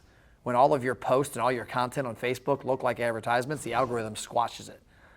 When your posts don't look like advertisements, they're you highlighting the hockey team that came by after their victory. They're you showing an engagement that happened on Valentine's at your restaurant. It's that goes back to content versus podcast, but it's the same thing. But I think back to those days of when when we started Driven Media in 2008, I started the company helping businesses understand how to use digital marketing. And then that evolved. They all knew I knew radio and TV and all this other stuff. So then I started helping them buy all that marketing. But I always crack up because back then, everything that I suggested to my clients had a dollar sign because you wasn't a whole lot. Now we had Facebook and then Twitter, and then I got most of them to do LinkedIn, and then YouTube came along. I mean, Steve's got those videos on YouTube, I don't know if you've seen them, of him talking about it. And that was his biggest ones, where he was selling vacuums across the country. And what we were doing with him on YouTube wouldn't be considered a podcast by now, but in essence, it kind of was I remember sitting in his office one day, and he's talking about how because I saw these Dysons. And he always used Dyson as the example of showing how a Dyson worked versus a Miele or a Sebo and a Riccar. And I said, well, why do you have all these Dysons here? Well, they're all here for repairs. Because I'm the service center. I said, okay, what are the common repairs? And he pulls up the tops. I said, let's do a video on each one. Let's talk about that ball, why that breaks on the vacuum. Because you're not going to benefit. You don't sell Dyson. We started doing videos. Next thing we know, literally, we had videos getting 5, 10, 15,000 views. He had one, I think it's still up. It's like 600,000 views of him telling this common problem with if you have a Dyson vacuum, my name's Steve Kane, we don't sell them, but here's one common problem. Here's what you're going to find. Here's what's causing that. Here's a resource guide for it. And we use that as ways to leverage, because what would happen is that would start a conversation. I don't know, forget the first thing, it was Oregon. Some person calls him up and buys a Miele vacuum from Oregon. Well, that's where Geek Squad came from. This guy was doing YouTube videos on computer repair, and somebody interviewed him one time. He said, aren't you afraid that you're kind of going to put yourself out of business? He said, no, everybody's got a ceiling on computer repairs. And when they hit it, they're going to call me because I helped them with 2 or 3 things correct. that were easier. I like that. Yeah. So I need to run out, but I'll leave you with this. Shawn said, be the show, not the commercial. I've paid money to see a show. I have never paid money to watch a commercial. So My son's 4 and my daughter's 2, and they know how to hit the skip button when YouTube comes up. and that's They don't want their content interrupted. None of you want your content interrupted. I don't want it interrupted. and TikTok, Instagram, that skip button is just them scrolling right past your stuff. So action items, I love action items so that you can walk away from something like this with something to do. I would spend 10 minutes, set a timer on your phone, and write down every single word to a question or a phrase that one of your clients or your audience might ask you. Like on the mortgage side, I'm self-employed. What kind of documentation am I required to provide that somebody on a W-2 job's not? Create content about that, just a whole list of stuff, and then pick your top 5, and then record yourself talking about it on video. You'll get more comfortable about it. One of the key things he said, which my media mentor, David Meltzer, what he's taught me is story. Focus on the stories, the oh shit stories. Like him and the 6 realtors, like if it's funny to you, it's funny to someone else. And we all learn through lessons and stories. And the best way to communicate content is to tell a story. Don't talk to people, don't give them a lesson. No one wants to go to a presentation where it's like, do this. Like, no, learn through stories. The stories that you tell, the stories that are oh shit moments, tell those stories on your podcast. Great job. Keep those TikToks coming. Have to. What do you think about stories? Everybody here knows from a business standpoint. I have a good friend who's a high school basketball coach. Yes. Sorry, he's a junior high teacher and high school coach. His TikToks are off the charts. Yes. And he's been on ESPN. He will tag people. And I know some, how do you select who you're going to tag, and how do you bring in some of these other tags? Because I think when he tagged the Detroit Lions, like, hey, I'll cancel the test when a pro team responds. Yep. The guy ended up getting recognized in the Lions game. I mean, it's crazy what he's done. And he's a better coach than he is a teacher, probably. He's a great guy, but it's all about his stories. And I think who he tags backpackers. Well, absolutely. And I think that's what we call the game within the game. Like, part of it is getting involved in the game, and the game is the storytelling content side of it. The game within the game is what the best people on radio, the best people on TV, the best people in broadcasting have always done. It's telling the story within that. And then now with social, you can tag those brands. So like for me, I just made a video for National Restaurant Association where I'm going to speak there, talk about a tech stack. And in that video that I made with my general manager, I listed all the companies and we told stories about why we're using this technology in our restaurant. Now when I post that on LinkedIn, I can post the key people that work at Toast, the key people that work at 7 Shifts. I can tag 7 Shifts. I can tag Toast. I can tag Marquee. All these people that I've developed relationships with, they're literally mentioned in, I'm not tagging them just, hey, you know, trying to get traction on this post.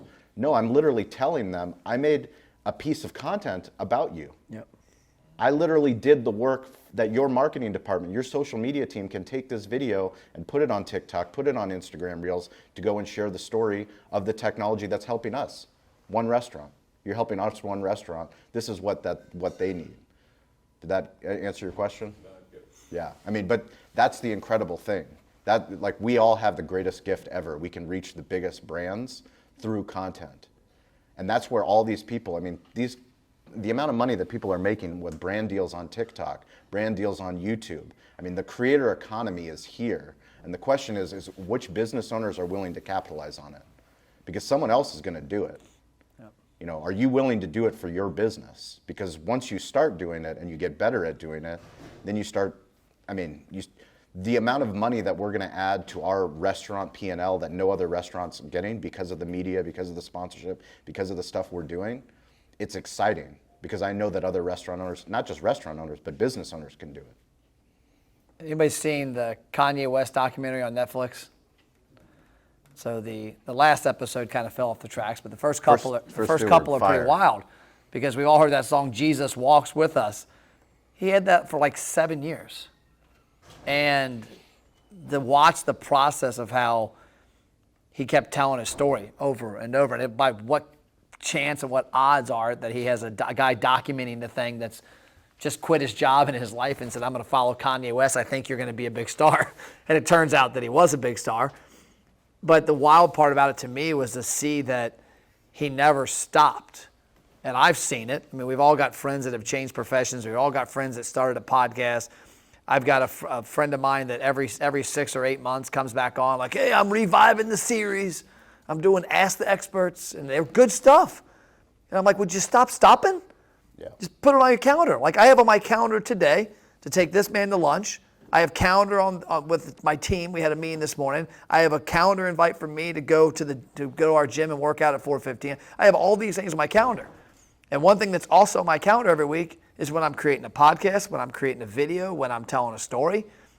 And people are fascinated by it. Like I said, you honestly probably of anybody have there's 2 things that people love the most is food and dogs. Like they actually love.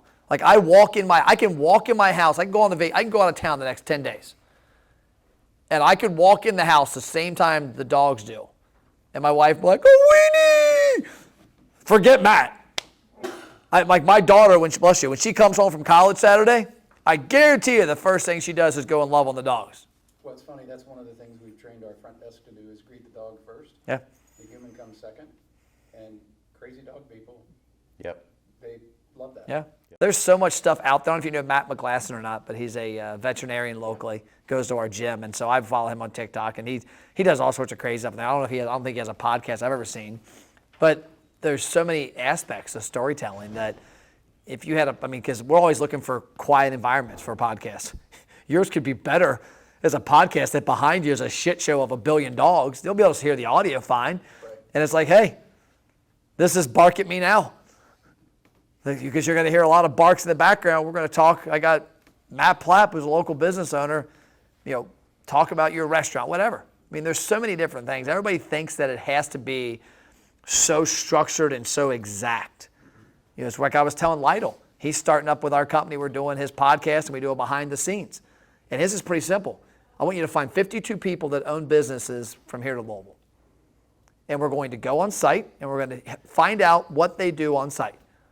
You're an air conditioning company. You're a Ronco HVAC. We're going to go see what's it like to put geothermal on the ground. What the hell's down that hole? And just talk about life. It'll be a 25, 30-minute thing. It'll come across pretty organic. And then a week later, we'll sit down in the studio and Lytle will talk about how did Ronco get started? Nothing to do about banking.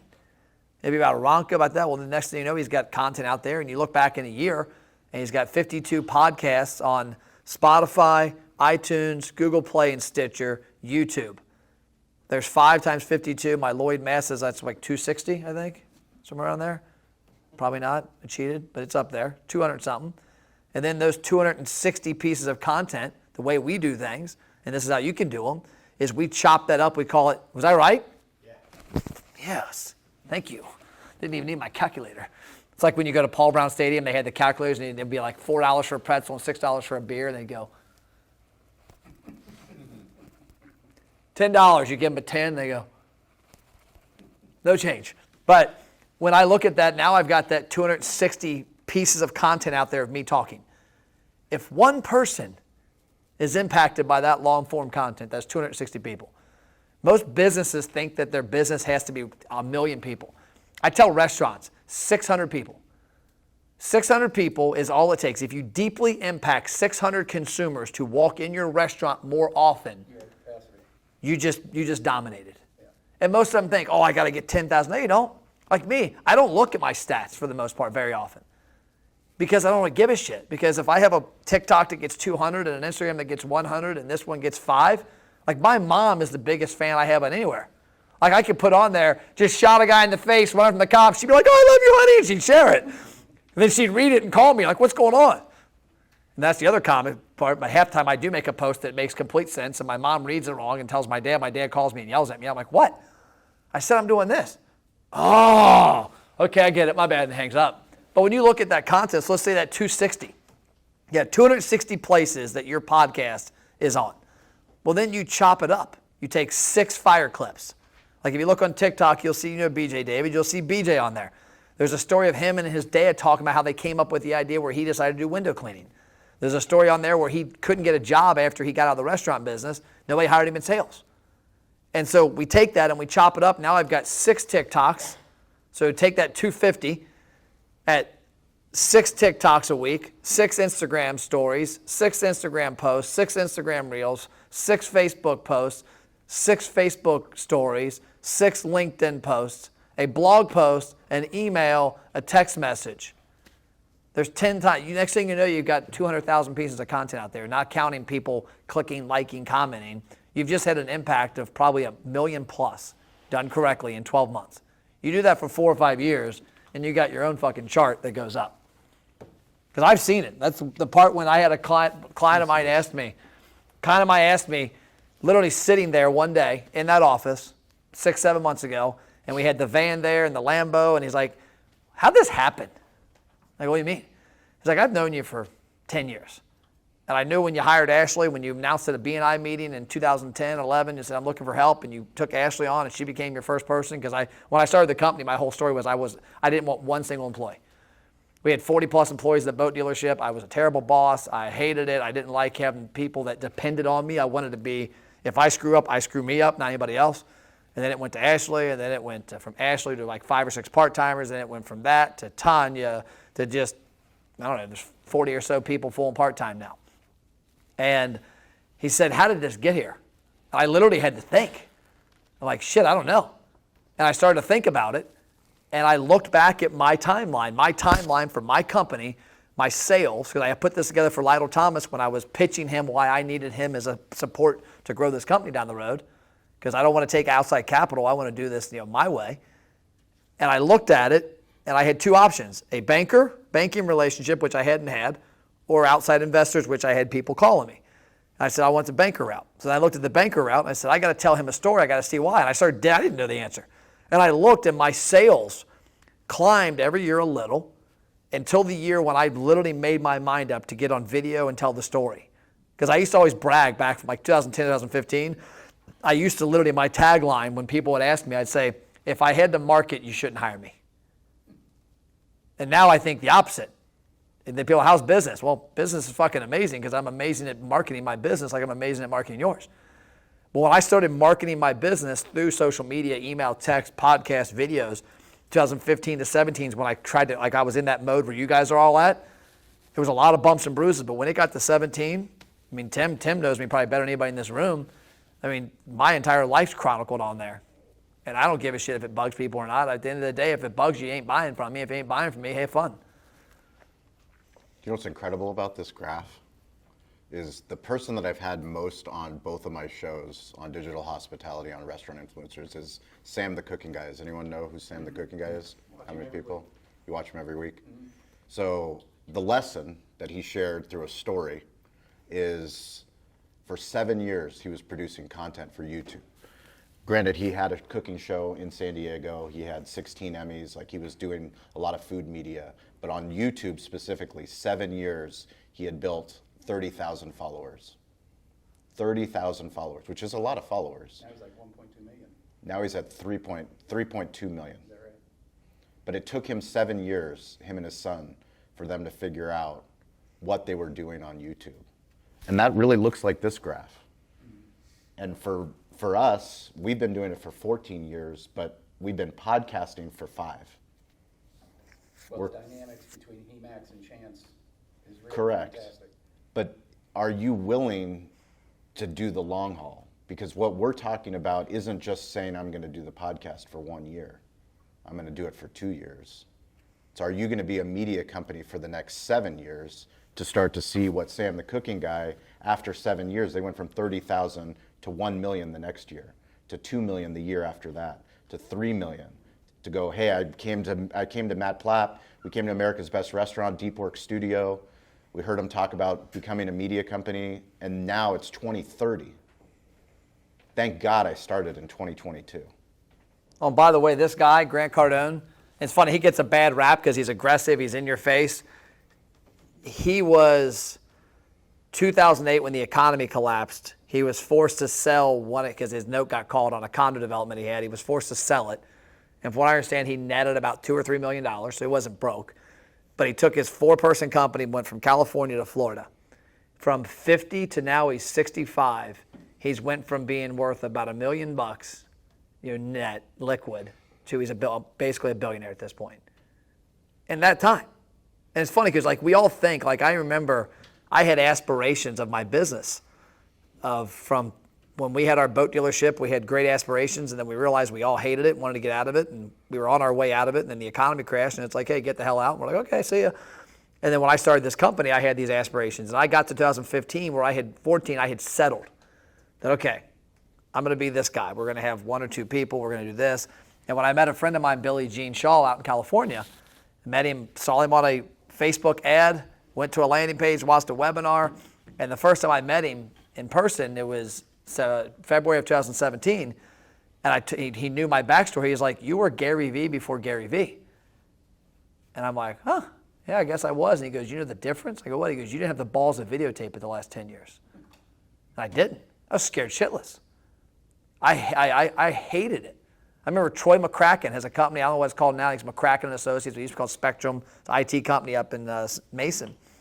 I was giving him advice and making him do videos. And it was in December of 2015. He goes, Matt, by the way, man, I loved the email marketing video you did in May. I'm, oh, thank you, man, I appreciate that. He goes, I'm still waiting on June's video, because in the video I said, every month I'm gonna drop a video on you.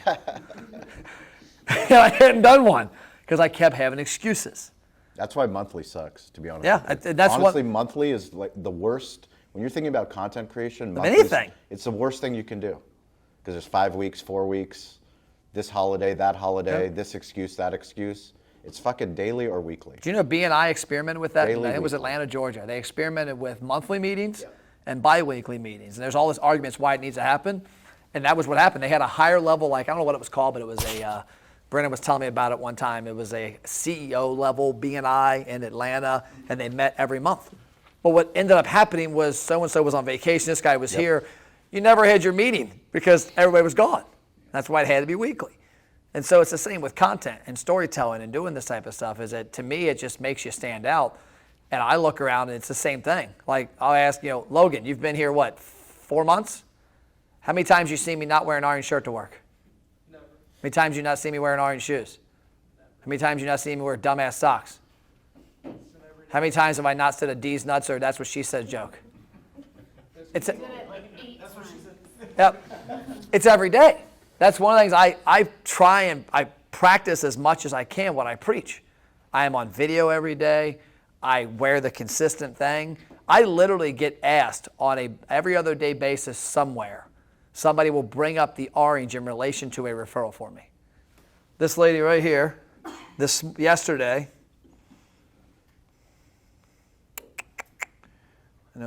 Connie, there's a picture of her wearing my logoed shirt on a way to a conference. And her question was, we're going to a restaurant owner conference. If other owners are interested in working with you guys, what's the best thing I can say to them so that to explain what you do and that they know it came from us? And so I told her, and I said, your key word to give them is Yorkie. Why? Because her and I both have Yorkies. And I know that. And so for me, like that's the consistency of it, is that the orange is a way of life for me. Like I literally, it was like 6 months ago. My daughter comes home, we're going to the Walt Disney Post for dinner, and she's like, she used to always bitch about it. She's like, I'm sure you're wearing your orange golf shirt. I'm sure you're wearing orange something. I'm like, damn right I am. You're lucky I'm not wearing fucking sweatpants. And I went out and actually bought an orange Hawaiian shirt now so I can look cooler on vacation. And I got tired of getting yelled at. But it's an everyday thing. And to me, it's the same thing with telling your story and with video and with content and the podcast. The podcast, like, I don't know if you've seen I do my dad Fire with Dad on Thursdays. Most Thursdays, me and my dad go live. And I actually started doing it. I don't even know why we started doing it like 4 years ago. And then I actually kept doing it. You know, I look at things from a business standpoint. I kept doing it because I had more clients reach out to me and say, I wish I had that relationship with my dad. I'm like, okay, cool. It's going to make me money. I'll do it. And then the other aspect of it was my dad, if we don't do it, like he'll call me 5 times, like this Thursday, guaranteed. What is it, Wednesday? Tomorrow, I can promise you I'll have a text and 2 calls by 3 o'clock. We don't Fire with Dad? He likes it so much. And it's a podcast. I think that's a podcast. I didn't think about that. We got to put that on Spotify. Yep. Well, it's funny, I've told people, I said, in the beginning when you start your career, your journey in B&I, or start any kind of organized networking, it's very laborious because you're learning something new. But now after 10 years, it's just the way I live my life. I'm just a connector. I just connect people. And that's what I think I hear you saying. It has just become the way I live my life with my camera on. Yeah. I didn't want to bring up B&I. Are you a B&I guy? No, I'm not. But Everything you're talking about is the giver's gain philosophy. Okay. That's everything you've said today has been fantastic. Well, yeah, I mean, we live it. I mean, we literally live it. Like I said, a rising tide lifts all ships, and I never knew what the difference between a ship and a boat is. Does anyone know the difference between a ship and a boat? You can hold more people in. A boat is nimbler. A ship is, Oh, you should know. You're the boat guy. I don't What's know the difference between a ship and a boat? I don't know. I'm putting you on the spot. I have no clue. I'm guessing one's bigger, one's smaller, but I don't know. That is A true. ship you own and a boat is someone else's.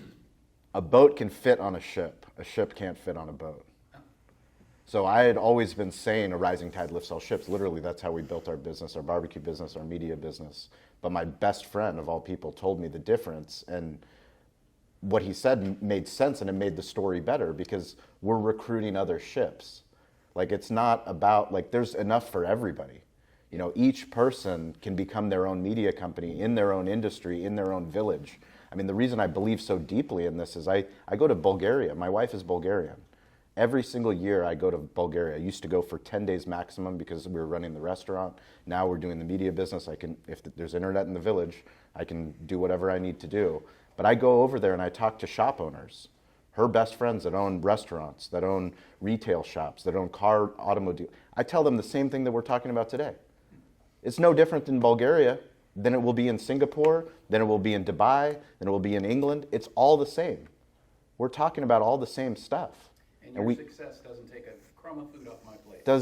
Has nothing to do with it. Only hopefully inspires people to go, I need to start a podcast. What am I waiting for? Honestly, what are you waiting for? If you wait next year, what's going to happen? Somebody else is going to be that crazy person that's wearing orange in your industry, that's in all the videos.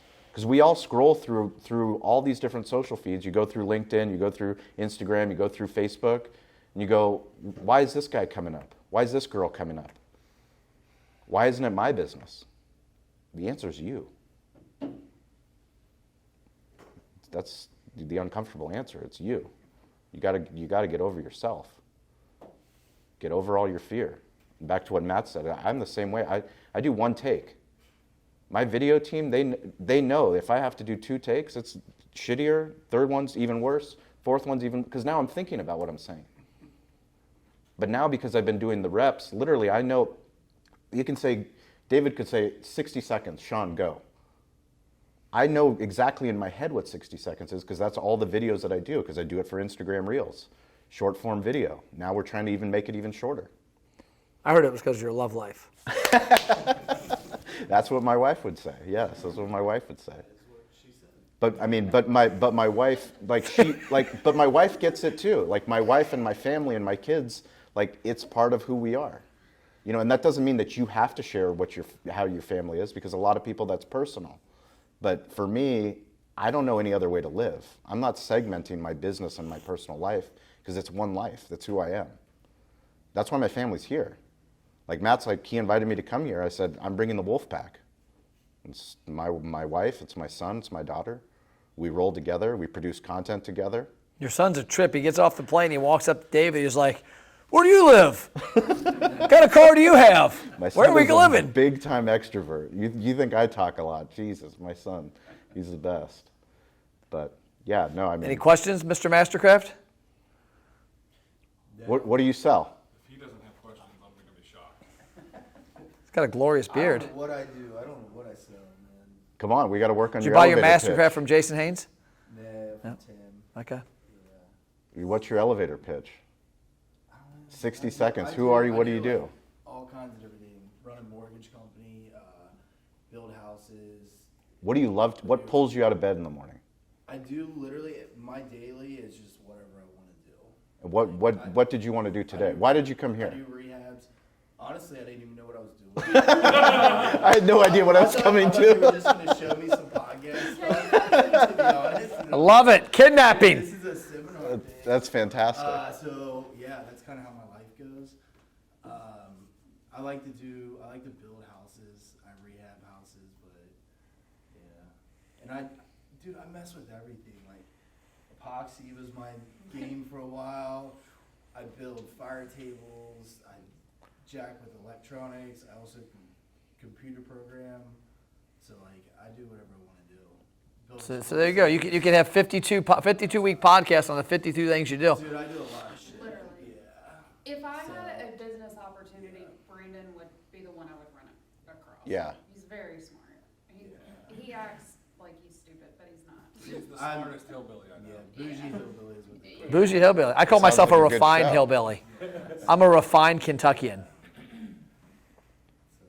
But I mean, following your curiosity, that's what the key is.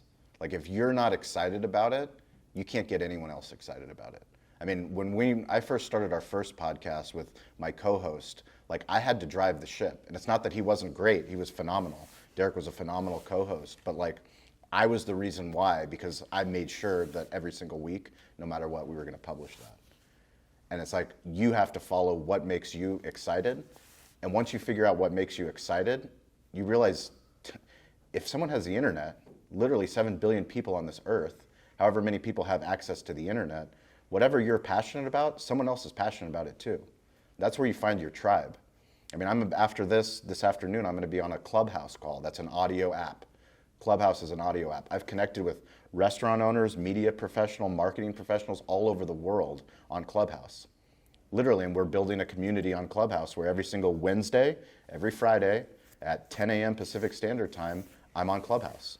It's like a podcast. Literally, it's a podcast, except I can bring people on stage, I can interact, they can share their story. We have all the tools to do all this cool stuff and to develop deep relationships. I mean, literally, I wouldn't be sitting here if it wasn't for audio storytelling, if it wasn't for Matt and his team. Think about how badass that is. That the fact that's what excites me is that 20 years ago, like we were at, what were we at? National Buffalo Wing Festival. We sponsored that last year. I'm sure we will this year. Up in Buffalo, New York, and Food Network was there with these giant contraptions doing all their shit. And he's got his camera crew, and I'm just like on my phone. And it's capturing the same thing from a different perspective. But you think about it, my background back in the 90s was radio and TV. I did TV in college, worked for Channel 5 and Channel 9, then worked in radio. Everything that we have the ability to do now to broadcast our passion, our hobbies, our business was not available 20 years ago. It wasn't available 10 years ago. Hell, in 10 years from now, who knows what the hell June we'll be able to do. 29th, 2007. You know what that date is? No, I don't. iPhone. Who said that? Tom, iPhone? iPhone? Yeah, Yeah, first was that- iPhone. June 29th, 2007. You want to hear a great story about the iPhone? I love iPhone. I love great stories. I heard that too. So I'm Heard in that. Vegas that week. I'm in June Vegas. 29th, 2007. I'm in Vegas that week Yep. for a dealer meeting for Yamaha. Okay. And I had heard the iPhone was coming out, and there was a mall. We were staying at the Wynn Casino. It was brand a year or two old, I think. And I wanted to stay there because there was a Ferrari dealership there, and the bank. I wanted to see it because it's pretty cool. There's a dealership in there. You could win your money and then go in there and lose it again. They have an orange Ferrari? I don't remember. What year did you get the Ferrari? No, there are no orange Ferraris. I think there's one or two over in Europe, but that's not Okay. a color they do, which is why I didn't get a Ferrari. I like Ferraris better than Lambos and look, Yeah. but they don't have an orange one. And I didn't want to wrap a car. When did you get the orange Lambo? 2 years ago. 2 years ago? Yeah. But so I'm in Vegas and I wanted to get the iPhone, so I walk across the street. And it has nothing to do with this, but it's funny. I walk across the street and there's a guy outside it's called Fashion Mall. There's a guy outside selling screen protectors. He's like, hey man, you want to get a screen protector? You can buy it. They don't sell them in the store. And I'm thinking, well, if this is the new Apple iPhone, like I don't trust this guy. Like, why would Apple not sell a screen protector? So I'll let you know on the way out. So I walk in the iPhone store and I get my iPhone. The guy's like, watch this, bro. They're unbreakable. Whew! Throws it across the concrete floor. It's sliding. And we're like, yeah. Like, I don't need your screen protector. And like 2 days later, they're all over the news. Apple has announced, do not throw your iPhone. They do break. But that was their big gig when they first launched the iPhone, was that it was unbreakable and that it wouldn't scratch. And then like a day or two later, I guess, from those guys tossing them across the floors, they were like, oh shit, glass does break on concrete. Yep. But no, that's the stuff too that just from my standpoint, that what the iPhone enabled and it took from a laptop into your palm, but the opportunity just to publish content. Anchor, free app that you can publish your podcast today. You could literally go into the parking lot and record content. And we use what, Libsyn? That's $20 a month? Yep. Yeah, Libsyn allows you to put it on there and put it multiple places. Yep. Anchor does the same thing. There's another tool called StreamYard. StreamYard is a tool you can live broadcast or schedule pre-recorded stuff. And you can, if you get approved by LinkedIn, you can publish to, like when I do Fire with Dad tomorrow, it'll be on LinkedIn, YouTube, my Facebook page, and my personal Facebook account. And then the minute it hits YouTube, we have an automation set up that adds it to my blog on my website, mattplapp.com. And then that adds it to our other content. And so literally by doing one live with my dad tomorrow at 3 o'clock on StreamYard, where we talk Fire with Dad and talk about some random stupid thing that's happened to us, is that it'll go to LinkedIn, Facebook, YouTube, and a blog, instantly.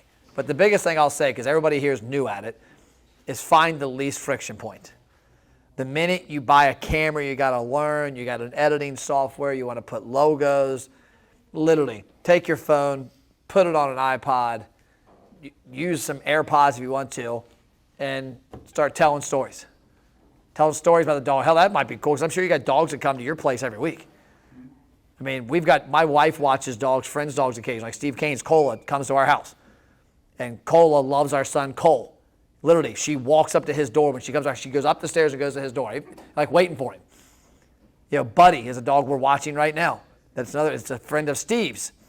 And when Buddy comes over, we always ask him, what's the dog we always ask? Spanky. I think Spanky's, there's some dog in their neighborhood that he goes out and gives treats to, and Buddy gets all mad. So we got all these dogs that come to our house. Like probably my wife watches 4 or 5 of them once or twice a year, but you guys got them every week. And there's a story with each one of them. They got their favorite toy. Every single time they walk in, you could literally have a little staging area where you did a 5-minute video with the dog and the owner telling a story about the dog. I guarantee you that 90% of those owners, they don't have any video of their dog. They might have photos, but they don't have any video. And that video will be the most powerful video when eventually that dog passes away. That's like their memorable moment of what they got to have. That's something that you capture. I mean, the list is endless once you start going down stuff like this. Yeah, you're in the IT business. What's the problem we're having in our building right now? I think it's hilarious with the storytelling. Sorry, my voice is going today. So I had my B&I presentation, and my voice went, and then this was a mess, and then like my presentation, it was just a nightmare. So you guys are having wireless issues. That's why I don't tie in technology to any speech under an hour and a half. Yeah. It's like today, I didn't tie in any technology with this. We could have shown all sorts of stuff because it goes wrong. So what I always tell people, whenever you're speaking under 30 minutes at an event, use you. And just use one slide. One slide. That's what I should've Yeah. done. But no, the reason I bring it up is she's IT and she's here, and we've had Wi-Fi issues the past couple weeks, a month, and we finally figured out why. It's an incompetent company that's helped us set up some of our Wi-Fi crap. And, that's a story. Lytle Thomas with his bank, how that relationship was started. I've known him for years. But how it was started was I was buying our first van. I had used Huntington Bank for 10 years and put 10 million plus through that bank. And there wasn't anybody inside the four walls that could have a conversation with me about a business loan for my car. Because we had never had anything in the company name. It was always Matt Plapp's. I'm like, well, I probably need to do this correctly because I had all these different visions. And, I owned this building, plenty of equity in this, almost double. And I had all this, and here we are, like, talking to Huntington. I call up Lytle. He comes down here. We have a 5-minute conversation. He's like, yeah, good to go. Next day, done. Huntington for a month. And so I'm telling Lytle, like, that's a story. That's the power of a small business that needed a relationship to somebody that has a fucking brain to look at numbers and go, oh, this company's got 6 figures in the bank. They have another 6 figures right here. They have a 7-figure asset. I'm sure we can do a vehicle loan. But the person at Huntington couldn't figure out how to use the computer apparently for 4 weeks. So that's what I'm telling Lytle a while back. Like, that's your story. There's things like that missing that people aren't telling, and we all got them. And whether it's business or funny, whether you're the mortgage guy that chronicles kids' meals across the country. We had a pizza place that I wish they would have kept doing it. They only did like 4 episodes at our advice, and then just they got busy. Was they were looking for ideas. And I said, the guy had 2 really cute daughters who weren't shy and were really outgoing like your son. I said, have them do your podcast every week on the restaurant. Talk about the food. Talk about the menu, their favorite items. And the first couple were hilarious. They're pulling pizza cheeses on their face, and they're talking about, I like this. They had so many views and interaction. It was so different. So, I mean, there's a story out there. It just comes down to you committing to telling it, and then you committing to it sucking the first 12 months. Because there's not a person in here. I mean, I'll say Aaron's the first person I've ever met that I threw on video that got it right away. And I was kind of pissed because I'm like, jackass, it took me like 7 years to get that good. Well, it's funny. I tell people when I'm training them to train their dog, I say you're going to learn very quickly that you suck as a dog trainer. You're just going to learn that, and it's going to feel bad. And you have to stay bad enough long enough to get good at anything. I like and that. It's just the way it is. Yep. And there's no shortcutting that other than reps. Reps. Just It's all like reps. over and over. Yep. So we're gonna wrap up. We've got food for everybody. Witch Doctor, an independent sandwich shop down the street. It's badass. You want to hang out, have some food, have some drinks, have some chips. Anybody that's interested that wants to talk, I'm passionate about this stuff. We can work with some clients possibly on stuff. We've got opportunities. We can rent the studio. Our team can make it to where you walk in, you talk on camera, they click submit, an editor gets it, makes it. We have some things like that. For us, it's not a big money maker. It's just, for me, cool as shit to see. One of my goals with this space, I originally bought this building because I do shit like sporadically and just like, what the hell, I'll do it. And we had me and Doug were the only 2 people in my company that came to the office. And so I bought this building for me and Doug. And I said, you know what, I'm going to make it into a shared workspace because what sucks for me is there's no place with cool energy and a vibe and an entrepreneur spirit. And they're all in Cincinnati. And they're all, to me, a little too bougie for me. And so when I started this, now our company's a lot bigger. But part of the reason, too, I put that podcast studio, and we're turning this kitchen into a sports bar / podcast studio where you can sit there and have them putting root beer on tap. Or you can have it because I don't drink. It's hard to imagine, but I know. From the upstairs room? Huh? Just switch it from the upstairs room? Yeah, we're going to do it all. We were going to do up here and here, and then I realized we could double this wall as a TV wall to do demonstrations and then have the other side of it be another scene where you could sit at a bar and have a conversation. So we're going to make that into that theme to have fun with it because somebody might have whiskey, might have whatever. But the reason I created this space was to get people doing different shit. And so anybody that's in here that wants to have a conversation, let me know. I'll give you a card. We'll set up a meeting, talk about the idea. And if there's a way we can help, great. If not, I mean, I can certainly tell you every damn tool you need to use and make it happen. But it's simple. It starts with a smartphone and a tripod and a human or I guess a dog. Mindset. You're already here. You're already doing what other business owners won't do. The question is, are you willing to go all in? Are you willing to be the crazy person in your industry and for your business? If you are, compounding interest, day after day, week after week, year after year, you'll start to see this kind of shit for whatever you're doing. And my last point to say on that is I'm not a big name in the business. We do enough to get to do some pretty cool shit. But I had a podcast from a month ago that we chopped up and distributed, and that in probably a 2-week time, upwards of 1 million views on multiple platforms, the different micro content and the massive and the bigger one. I mean, all I need is a couple people every week to think I'm smarter than what they got now, and we can help them. It's finding brand ambassadors. It's that deep connection. I mean, I wouldn't be here. Literally, I'm planning on beating every single one of his salespeople as somebody that's going to bring restaurant clients for Matt. It's because he's willing to do things that are different. You'll find other people like that for your business that are willing to do things different. You find people like Toast for your business, because I go and I speak to 200 people over at Toast in San Diego. And guess what? They come up to me after I'm done talking and go, I saw your video. They didn't comment on my video. I didn't even know they were following me, but they said they saw it. Right. You And never all of know. us in Savannah heard about you and were upset with who we had. Really?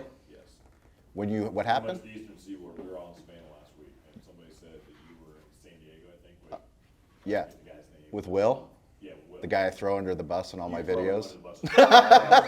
And you backed up over him, and they played that video, and my Will is Chase Cox. Your Will. Yeah. So, I mean, that, Chase is cool. I only know Will by reputation. Yeah. You did run over him hard. I run over him all the time, A lot. but that's part of being crazy. Are you willing to be crazy and willing to document it?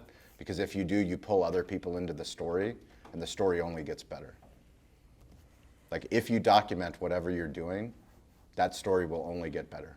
And the more people that you bring into the story, the better storyteller you become, the more that story goes out and lives beyond you. I can only imagine in the beginning, you're not getting any comments. No. Because nobody's watching. No one gives a shit. But Your wife. eventually, you start getting comments. Yep. Do you have carved out time to just go through comments? I do them the same way that I do any digital communication. So we believe in digital hospitality, and for me, I take care of it right away. It's do it now, not do it later. So if I can like something, if I can respond to it, I do it right away as soon as I see it. Okay. Otherwise, I won't. It'll be too much. And eventually, there gets to a point where, like now, I used to respond to every single Yelp review for our restaurant for the first 1,600 Yelp reviews. Now I have Steven, my catering manager, that does it because we have over 2,500 Yelp reviews. Plus we have Uber Eats, plus we have Google, plus we have Facebook. Like now they're America's Best Restaurants is helping wake up the video, the content that we're going to do later today is me talking to other restaurant owners. As much as I love podcasting, media, blogging, TikTok, LinkedIn, Instagram Reels, like I've neglected Facebook.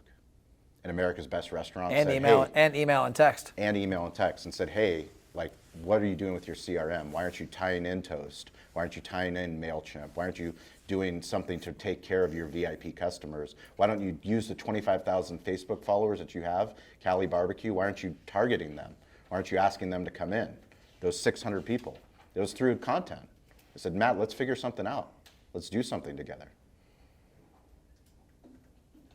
Awesome. And we're going to be back here tomorrow. We're going to dig more into content, more into digital storytelling, more into Reels and TikToks and all that kind your of stuff. phone.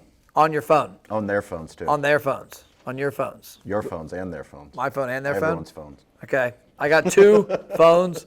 So grab some food. I hope you guys can eat. We got 15 or so sandwiches and chips, and it's good shit. Thanks for coming. Come talk to us.